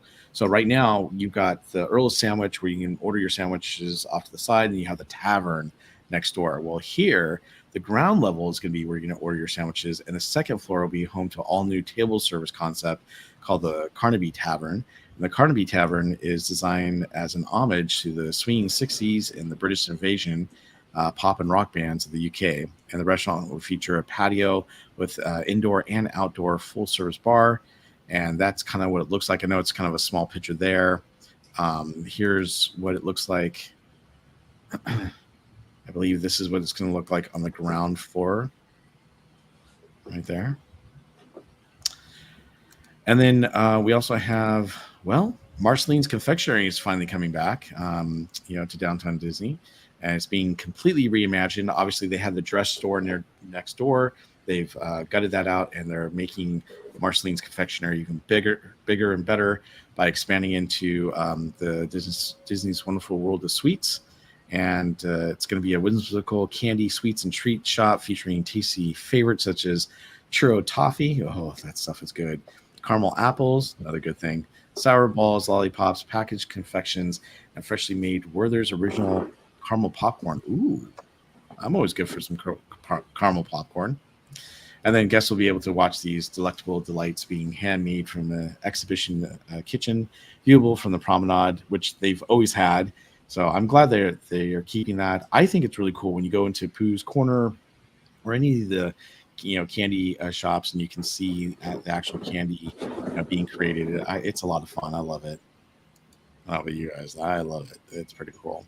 Yeah, it's fun being able to watch them make the candy and decorate the candy apples and stuff like that. I think that's it's a very nice touch to be able to see, to have that little behind the scenes aspect. No, absolutely. The funny thing is, I always feel like, how do they make that apple? Man, that looks really intricate. And then you see them doing it, you're like, oh, I could have come up with that. It's like, it's so simple, but it's so cool looking. And they do such a great job when they decorate these caramel apples, and not just caramel apples, but everything they do. So, and I know a lot of people like to see the Nuddles. I love the Nuddles. Yeah. You know what? I'm not a big fan of nuts. So I love everything but the nuts and the Nuddles. Everyone's like, what? The chocolate and the caramel, then you want? Exactly. Chocolate and caramel. That's all I care about. Also coming to Downtown Disney, they are going to come out with a brand new Avengers Reserve store. It's an all-new shopping destination, and Avengers Reserve will celebrate the unique fandom and the stories of Earth's mightiest heroes and all their amazing friends. And Avengers Reserve will feature favorite characters and stories throughout the collection, collectibles. Stories through collectibles, apparels, accessories, toys, and comics. So to me, though, it looks kind of like the Avengers Vault, and they're just kind of bringing it over here and calling it something else. And I mean, the way they kind of do this concept art. So we'll see. Yeah, for me, that's a big yawn. Yeah, I know. It doesn't. Here's what it is. You got Galaxy's Edge, and the people that can't go into the park, well, you've got your Star Wars Depot. And then, you can't go into DCA? Well, guess what? We got you covered. We've got the Avengers Reserve. Yeah. No, I get it. I completely get it. So, but for me, you had to like it. No, I know. I'm not knocking anybody who does like it. I'm just saying. And last coming to Downtown Disney District is the D-Lander shop. It's going to be a fresh, quintessential Southern California boutique celebrating trend-forward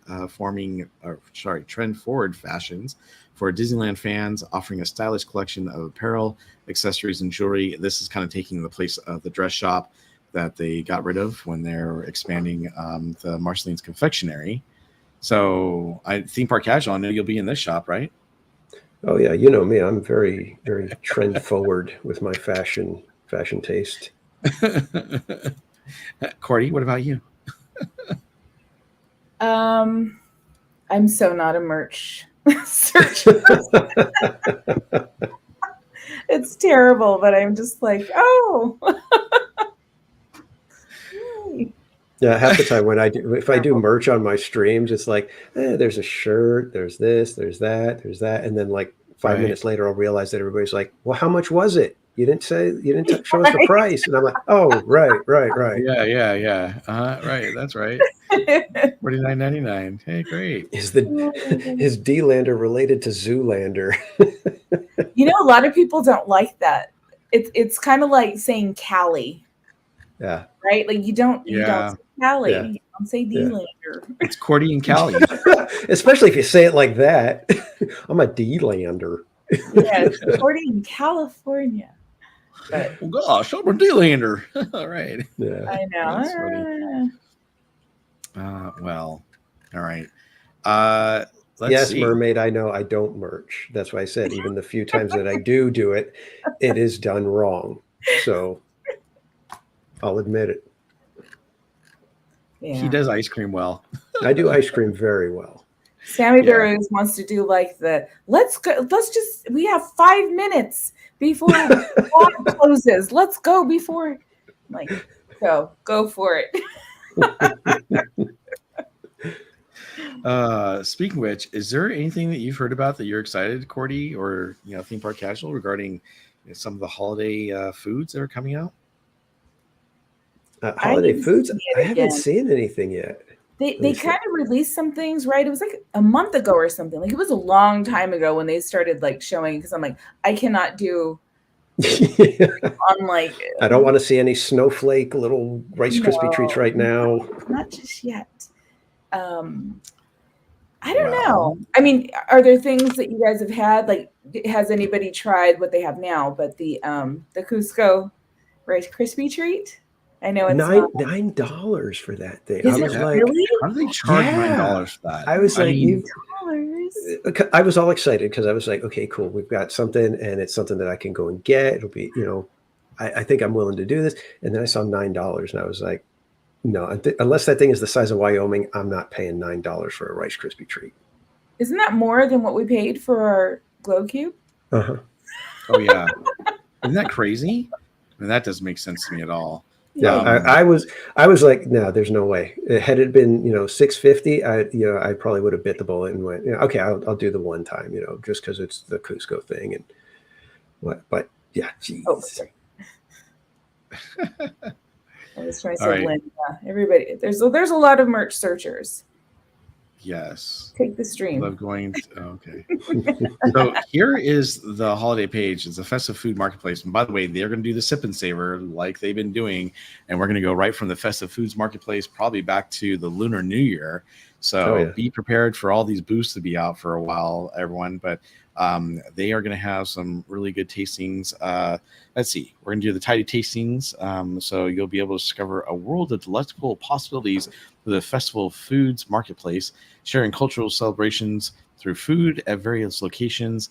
Each delicious dish is available during Disney Festival holidays. So don't forget your appetite and your wallet because it's going to be expensive. Oh, I'm sorry. Did I say that?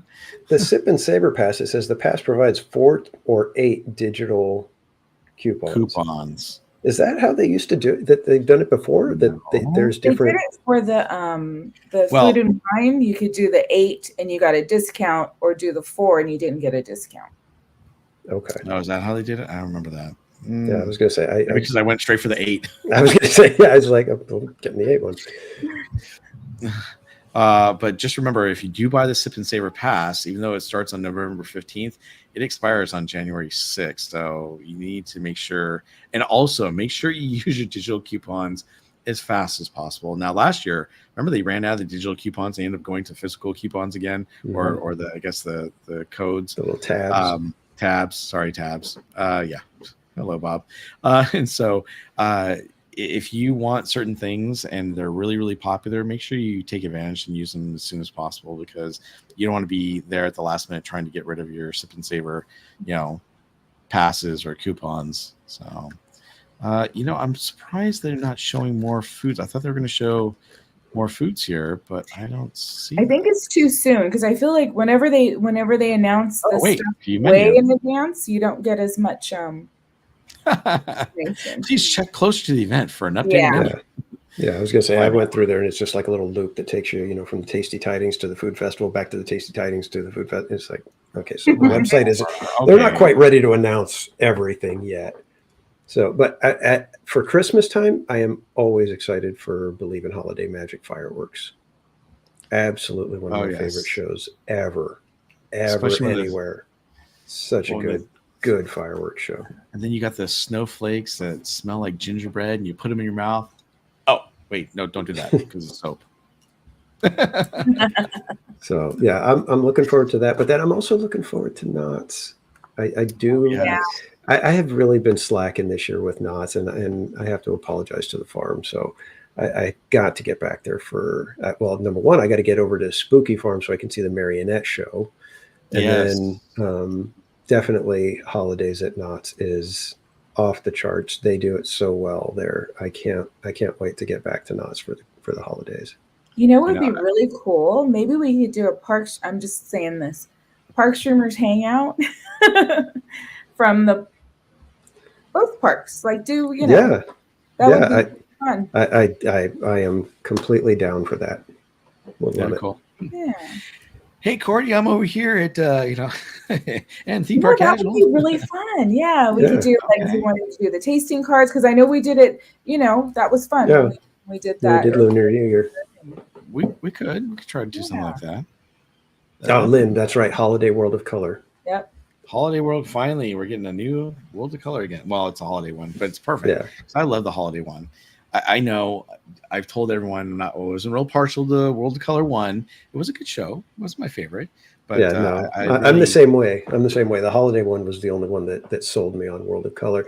And then this year I plan to be down near the fountains at least one time for the show, because I went down there after the show when they do like the little 2-minute or 3-minute tag at the end with the extra songs. And I was down there and I was like, this feels completely different when you're right here next to the fountains. I usually watch over at the bridge so that you can catch, the full, show. And that's usually how I like to watch the shows. It's like, give me somewhere where I can see the entire thing happening. But yeah, World of Color, when you're down close, those fountains, you realize just how gigantic they are. They're not tiny little hoses. They're massive. Mm-hmm. Yeah, definitely.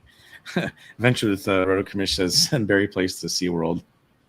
But the problem is we got to find time when they're open late for all three, so we can do that. That's what we need to do. Yeah, I would love to get back to SeaWorld for the holidays. I went one year, but it was probably almost 10 years ago. And they had Rudolph and they had the snow area. It was like, this is really, really kind of cute. Yeah. Although I don't know what it is, but I feel like in Florida, they do a much better job, with all the events they have over there for Universal and SeaWorld and whatnot. And not that it's not good over here, but, it's not quite as big or as grand. Now, granted, they also have a lot of, restrictions around that island there for, the city ordinances and stuff like that. But, yeah, I would love to see more of that. I have to be in the splash zone. That's what Sammy says. So I'm gonna have to bring the Gimbancho then for that one. Ooh, Six Flags Holiday in the Park. That's cool too, but they don't really do a whole lot with the Holiday in the Park at Six Flags. Who knows? Now that they've merged with Cedar Fair, maybe Six Flags Entertainment will.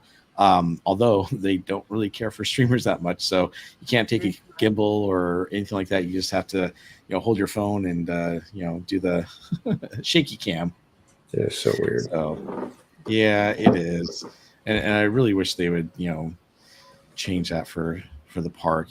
I mean, obviously the rides, I totally get it. Those rides are extreme. I wouldn't expect to be able to take my phone or gimbal or anything like that on the rides, but it would be fun to be able to do it for some of the slower things and just to walk around the park. Christmas in the parks is always magical. I agree. Mm-hmm. It is, but I will tell you the one thing, and Theme Park Casual was starting to talk about this, but Disney does it, very well, and I like how they make it special and magical. They make the snowflakes, smell like gingerbread, which is really, really cool. But when you go to Knott's Berry Farm, you get that old Christmas feel. You're in Ghost Town. All the lights are just white. They're not multicolored or anything like that. It's like old traditional, and they play the music from Home Alone, and have this great narration in the beginning, and the way it goes off with the snow.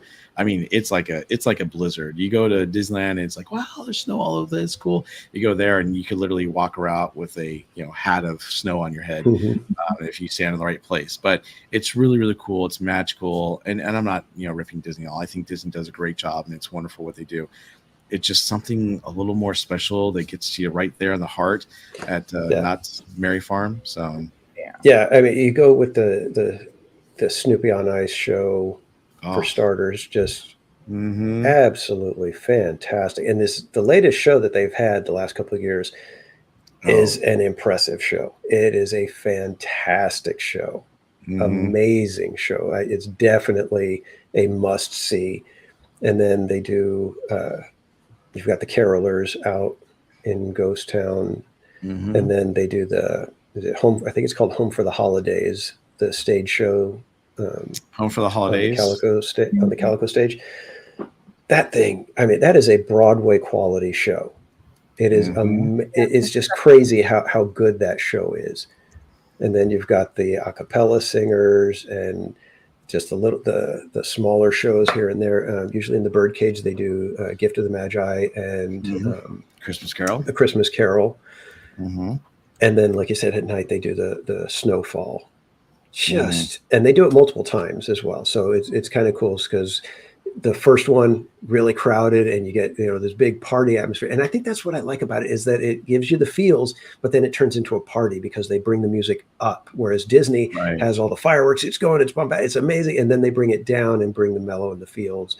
So it kind of brings the mood into that kind of, it's like things are on a down slope when you go to Disney, whereas Knott's, the snow ends on an upswing and everybody's like laughing and you can see families that don't know each other and they're laughing at each other and kids are running around and it's so different than Disney.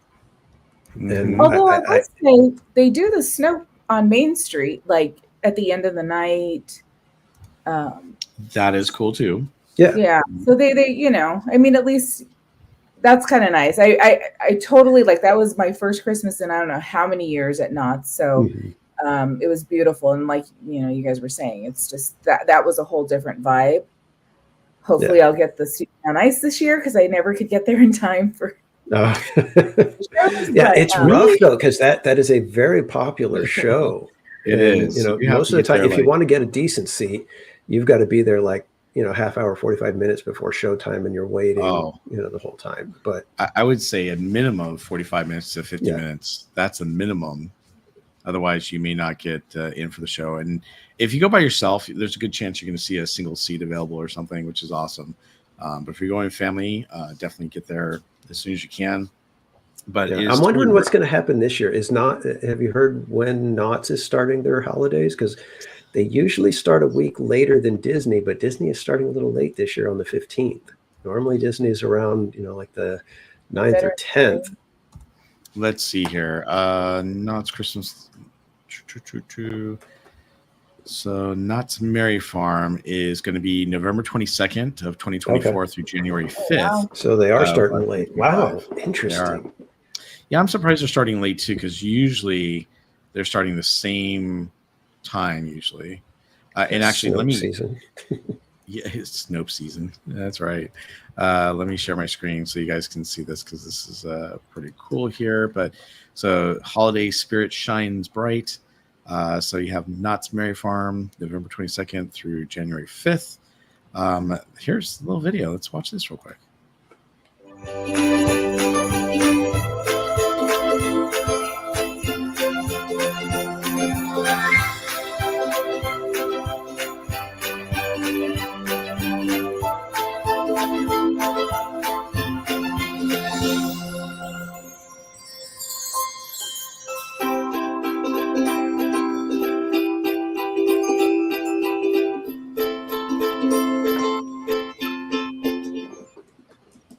Okay, they had me at Santa. It's very, very cool, though. And that's the other thing. You can see Snoopy Santa. Yes. So sometimes, I think usually it's early in the morning, if I'm not mistaken. On the weekends, the first visits are with Snoopy dressed as Santa. So if you want a extra special Santa picture for the family, that's one way to get it. Mm-hmm. And this is the Snoopy on Ice show that Theme Park Casual was talking about. It's just a really, really good show. You got the Santa's Christmas Cabin that actually has, they have milk and cookies for the kids. They have obviously adult beverages for the adults. They also have some, really cool seasonal snacks. One of my favorites, obviously, is getting hot chocolate with the peppermint flakes that they put inside and some whipped cream. Oh, that sounds so good. Oops, hey, what happened there? Then we got, this is Ghost Town, and you can see everything we were talking about is all bright and white. They do have other vendors there that are selling things, but you can get seasonal items.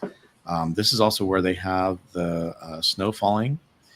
This is the Home for the Holiday show that they're showing right here, which is a great show that's on the main stage. This is where the snow is falling. which is really, really cool and magical. This is the tree lighting ceremony that they do every single night, usually around, I think it was like 4:30 p.m. or something like that. Once the sun goes down, they actually do it, and it's a lot of fun right at dusk there. And it's a beautiful moment, and you can get your picture in front of the tree with your family if you want. You can see Santa. This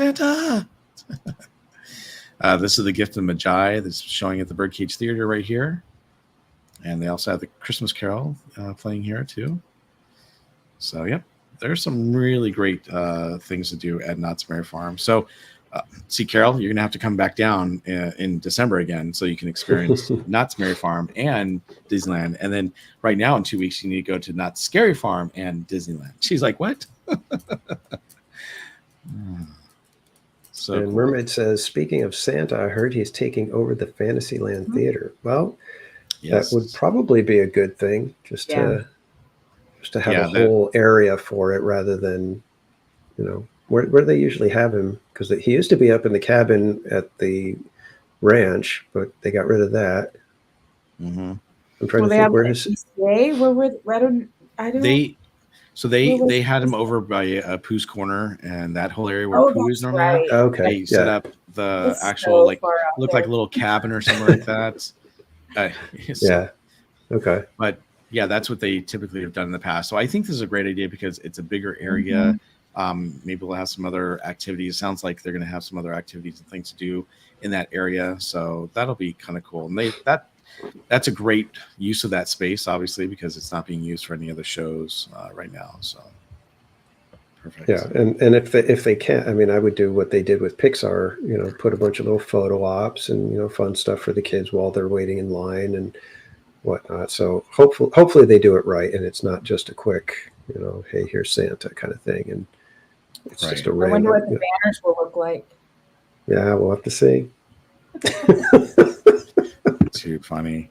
Well, I thought we'd just talk about one or two other things.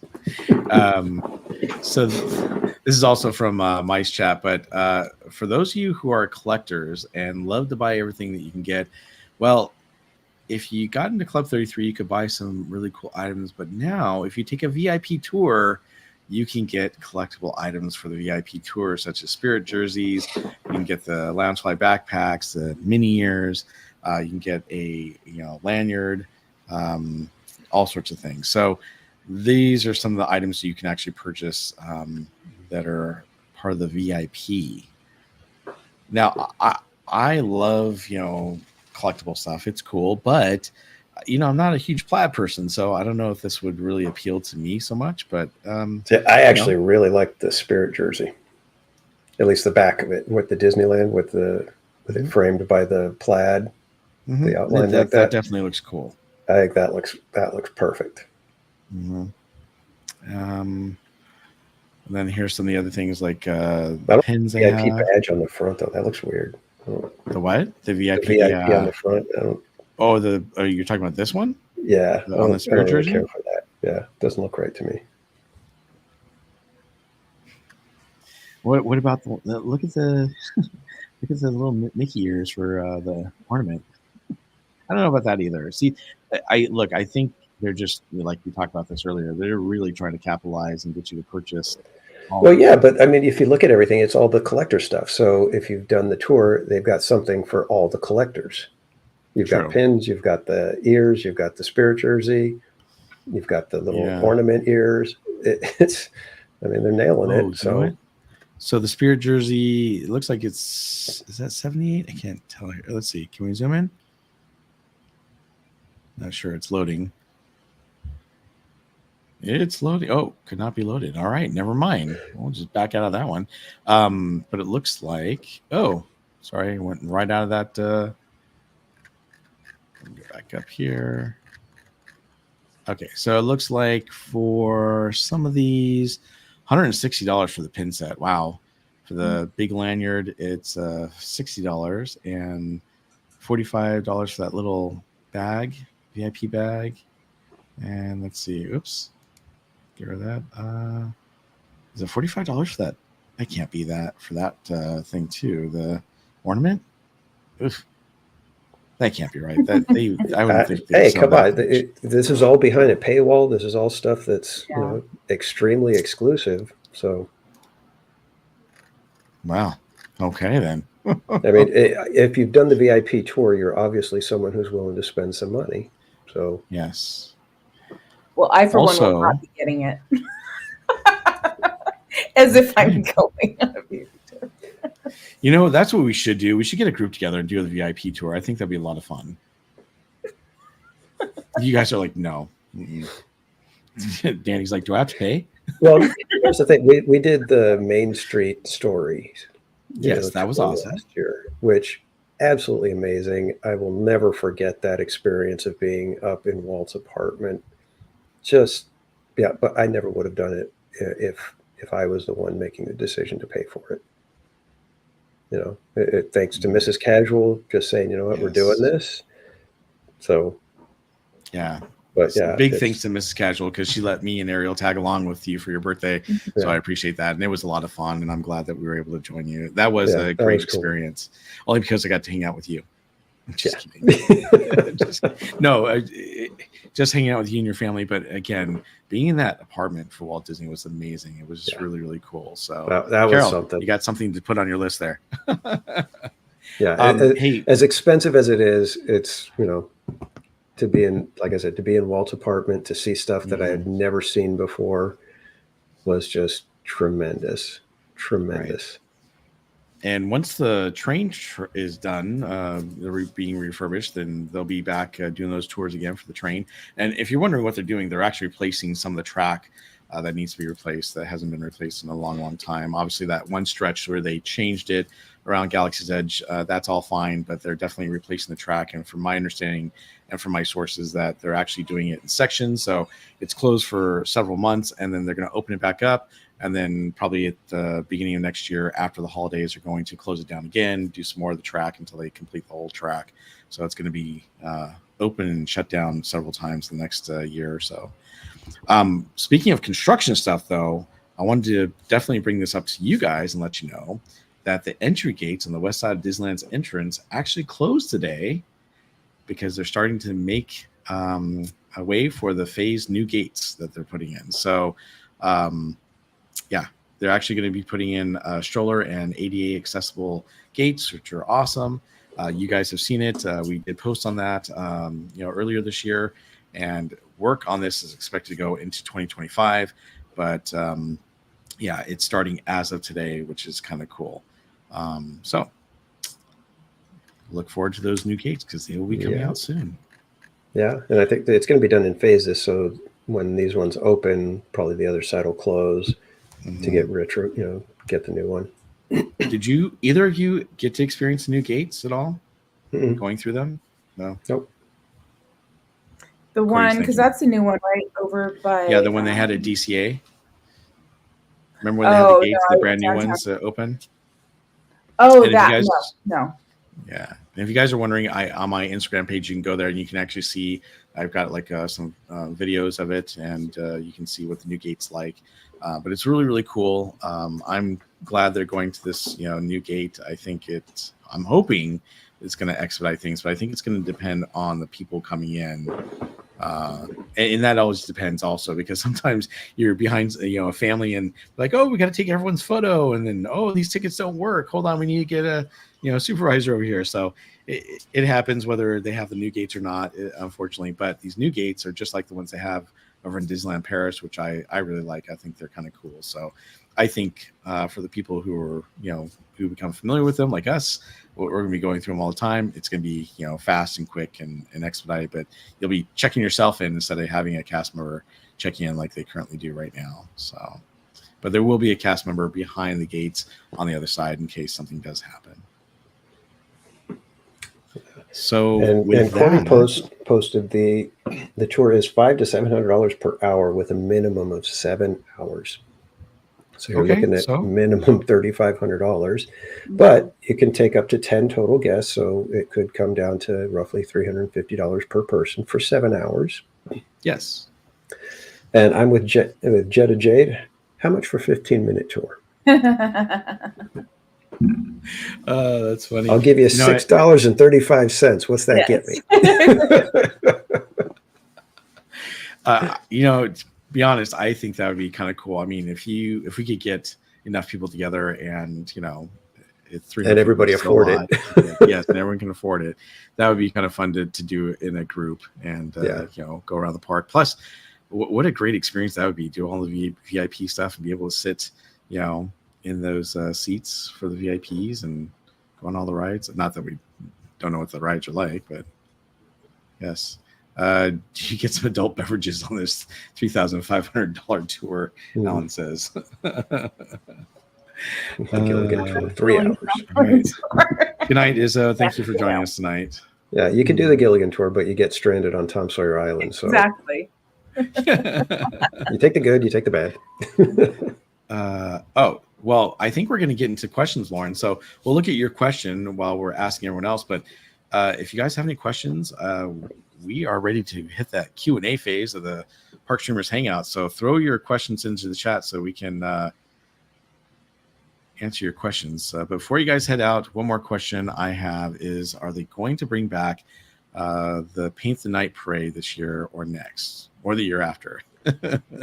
That's a good question. We don't know. Yeah. See, when I predicted during D23 they were going to announce a new nighttime parade, I predicted that Paint the Night Parade was coming back. Instead, it's a night parade over in Florida at Walt Disney World, and it's a totally different parade. It's not even Paint the Night. So who knows? We all want one to come back, and I think they should. But that's the thing about Disney lately. They don't seem to be bringing. They keep bringing these festivals back. They keep bringing certain seasonal stuff back. But we need a new nighttime parade. I think. What do you guys think? I think if they're going to do a nighttime parade, it needs to be at DCA. That's what I would do. Because Disneyland is just nuts already, and you don't even have a parade going. Adding 2 parade performances to the night, it would make Disneyland miserable. I think it would just make it to where it's just a giant headache. Once 8:30 hits, because that's when the first parade would be stepping off. Probably 8 o'clock. So 8 o'clock on, the park would just be a mess. You never saw the Paint Night Parade in person, did you? No, I never saw Paint the Night, but I dealt with all of the old school, Fantasmic, when it was crowded enough to where they said, a special third performance of Fantasmic has been added at 11:30 or whatever. So I've dealt with all of that, and that was when it was nowhere near as crowded as it gets nowadays. See, I don't know about you guys. I actually don't enjoy watching parades at DCA, and I think the reason why is because, to me, the parade route is not the best. It's not. I mean, obviously, it's not as good as Disneyland. I think Disneyland has a pretty good one, and there's multiple places you can go to, especially the train station, which is my favorite to go to now, obviously. But I don't know. You have to worry about signal issues now at DCA, especially over towards the Goofy Sky School in that area. So I don't know. I have not enjoyed. Now, granted, I was just there for spoken like a true snooty live streamer. Hey, Diva Bob has shown up. This is before I became a live streamer. I've never really enjoyed watching the streams over at DCA as much as I have at Disneyland. And again, I know I was talking about the streaming part there, but typically I don't know. And it seems like all the good Prime spots, that's where you want to sit here, you got to buy the meal plan or the ticket to it's like, really, so it's kind of a bummer. But all right, I'm off my high horse on that one now. Sorry. Yeah, I mean, I agree. DCA, when they had the electrical parade at DCA, there was something like just kind of off about it. It didn't feel right. But I think if they create a new parade for DCA, I think it could work. But yeah, I agree that there's the parade route doesn't have. It feels like it's got weird spots that are very tight, and you can't get. Doesn't feel like a good crowd can be there, and so. But I just think DCA more. Well, the Pixar parade was always full. Like, it was packed with guests watching. Like, every time. I don't really feel like there was a. Anytime I was there wasn't a lull. You know what I mean? People would fill in. No, I don't have a problem. My problem was I've never really enjoyed many of the spots along the route to watch a parade, and you either get, there's, I don't know, it just seems like I've always been stuck behind people where I didn't get a very good view. So yeah. Well, here's the other thing. So Paint the Night Parade was one of my favorites, and when they moved it over to DCA, they had to change some of the floats because the floats were too big, so they had to modify them and get rid of some of the float. And it was like, you're doing what? And I get it, because they had to be able to get under the wires for the red, trolley cars, but Right. it's kind of disappointing. So, like you said, if they build something specifically for DCA, that's great.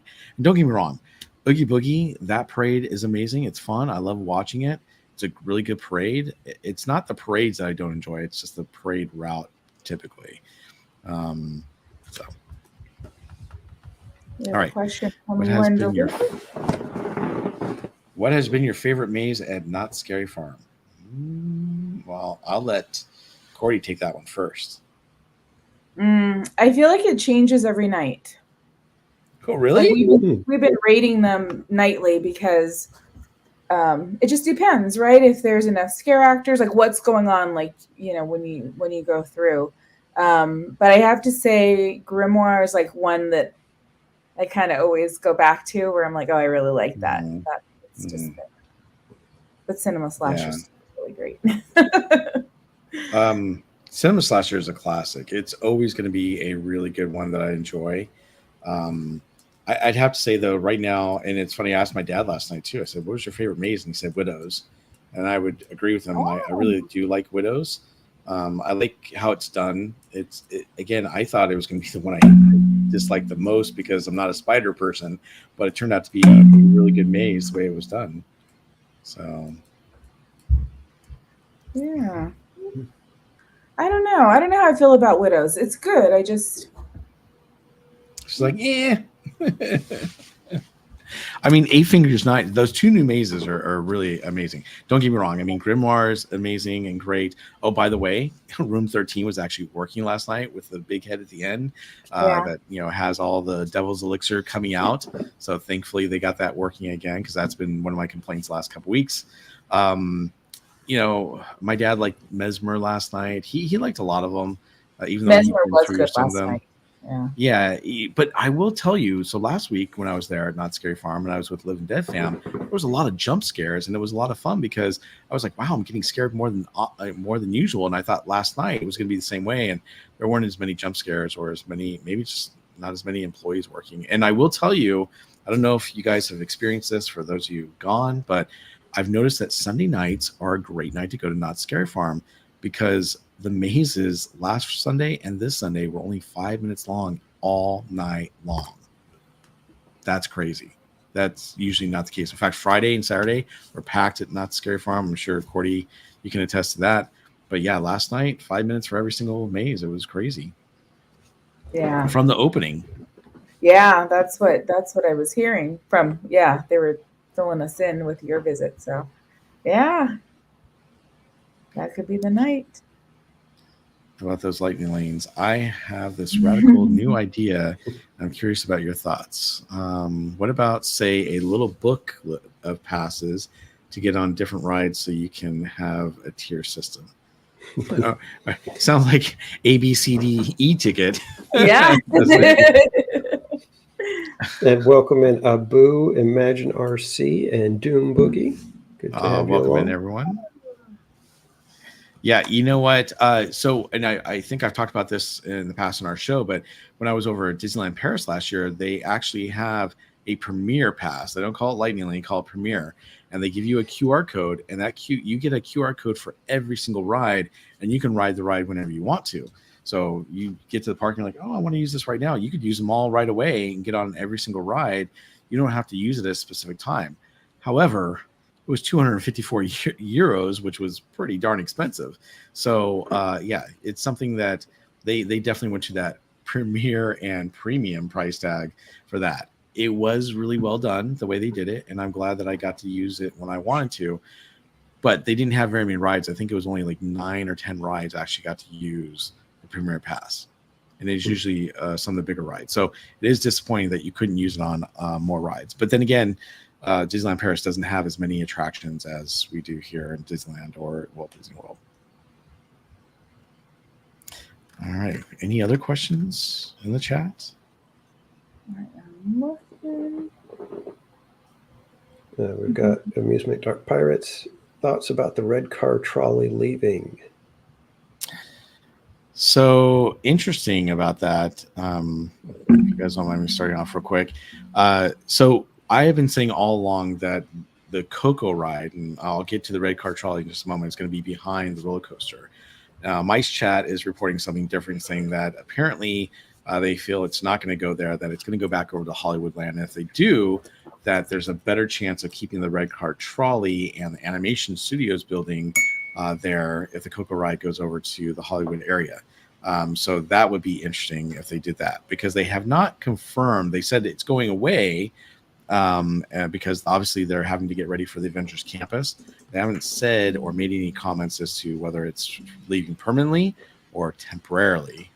But if it is leaving permanently, I'm kind of bummed about it, but it depends on what they're planning on doing. If they're getting rid of that whole Hollywood area, then it makes sense.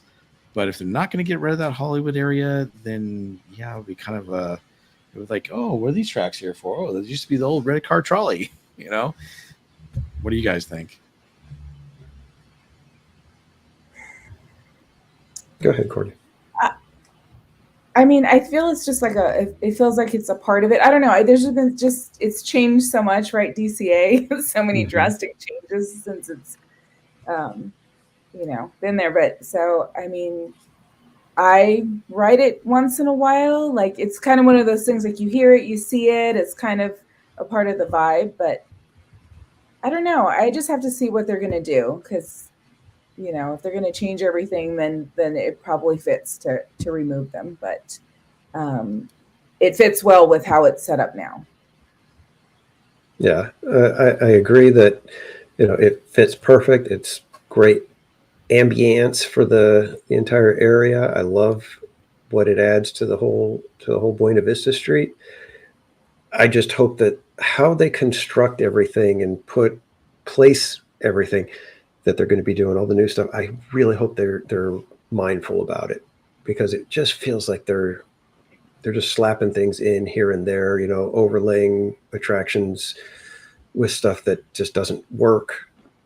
And so it just has me a little worried. And then especially like seeing the Haunted Mansion, the new shop at the exit, I'm like, I don't know if who they've got making decisions is the right person to be making decisions, because it just feels like it's going to be gigantic and completely out of proportion for everything that's around it.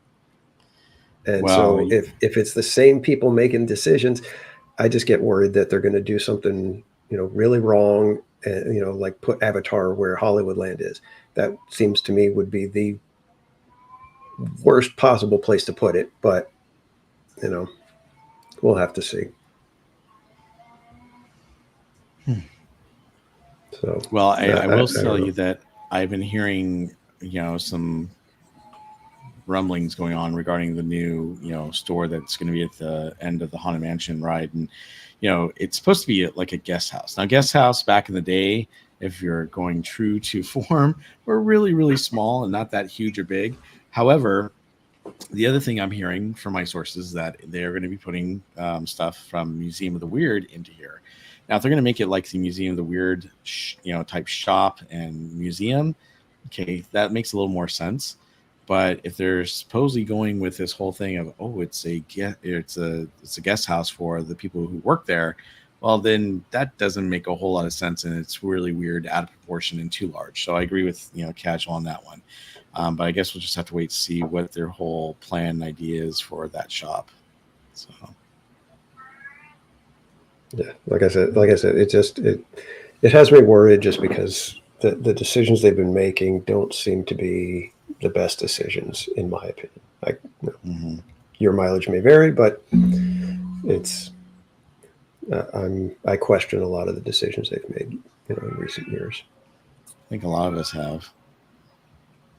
Your cat is really, giving us her opinion as well. Yeah, I'm kind of wondering what's going on. In fact, I was thinking, do I have to step away just to make sure that she's okay? Yeah. Oh, I know. It sounds like she hit a guitar or something. Puss in Boots. Yeah, it's not not the normal yowl that she has going on. She's like, it's 10:15. Yeah, exactly. You should be going to bed. Well, speaking of going to bed, I don't see any other questions in the chat, so I think we're going to go ahead and wrap up the show. Just want to say thank you, everyone, for being here. And if you haven't hit that like button, please take the time to hit that like button. And we are definitely trying to grow our channel. So if you haven't subscribed and you like the content, please consider subscribing. And please, share out the links to our live streams with your social media channels and your family and friends, and let them know if they love theme park news. This is a great place to check it out. Not only that, but they can go to our Park Streamers Hangout, actually the parkstreamers.com, and check out all the great news and stories there as well. But before we go, Cordy, would you like to tell us where we can find you, and when are you streaming next? Oh, the $1 million question. You can find me on YouTube, Instagram, Twitch, and TikTok, Cordy in California. I do not know. I don't have a date yet for my next stream. What? Are you feeling okay? What's going on with you? I gotta figure it out. Usually she's like, I'm streaming Monday, Tuesday, Wednesday, Thursday, Friday, and well, last week that was unexpected. I ended up because I did Oogie Boogie twice. So it was like, I think. I know you're on a roll with Oogie Boogie this year. Wow. Yeah, it was we're gonna have to talk about those extra tickets you're getting. Woo. And Theme Park Casual, where can we find you, and when are you streaming next? You can find me on YouTube, X, and Instagram, all of them at Theme Park Casual. And I will be live at Disneyland on Wednesday evening, hoping to start somewhere around 5:30, 6 o'clock. We shall see. Nice. Are you streaming any other times this week? I don't know for sure. I'm not sure what's going on with Saturday yet. I have a reservation for Saturday, but I don't know if I'll be able to cash in on it. Cool. And I also want to get to Knott's to catch the Spooky Farm stuff and the Marionette show. That would be really cool. I would like to see that. I need to do that myself. I haven't done that. So, and everyone, you can find me at BarryPlays28 at YouTube, Instagram, X, Facebook, and TikTok. I am going crazy this week with streams. So tomorrow I will be on T3PO for a little bit around 12 noon. And then you can join me at Disneyland Wednesday night as well. Hopefully I'll meet up with Casual. Maybe we'll do a little stream party. And then Friday, my wife and I will be at the Queen Mary doing the Dark Harbor. On Sunday, I will be on the Pete McDevitt show, being interviewed by Pete. And then I'm hoping, because I have a reservation for Sunday at Disneyland, that after my interview with Pete, I can head over to Disneyland and actually spend some time there too. But that is tentative. All the other stuff is not tentative. So you can definitely come and hang out with me this week. I got a lot of stuff going on. Kind of crazy. So with that, I just want to say thank you so much, everyone, for joining us tonight. It's always been a pleasure having all the kids, dreamers, and jammers with us. And until next time, when we see you in 2 weeks, you guys have a great week, and we will talk to you on the next Park Streamers Hangout. Good night, everyone. See you, kids. We hope you enjoyed our amazing show tonight. Thank you for joining us, and we'll see you on the next Park Streamers Hangout. Have a good night, everyone.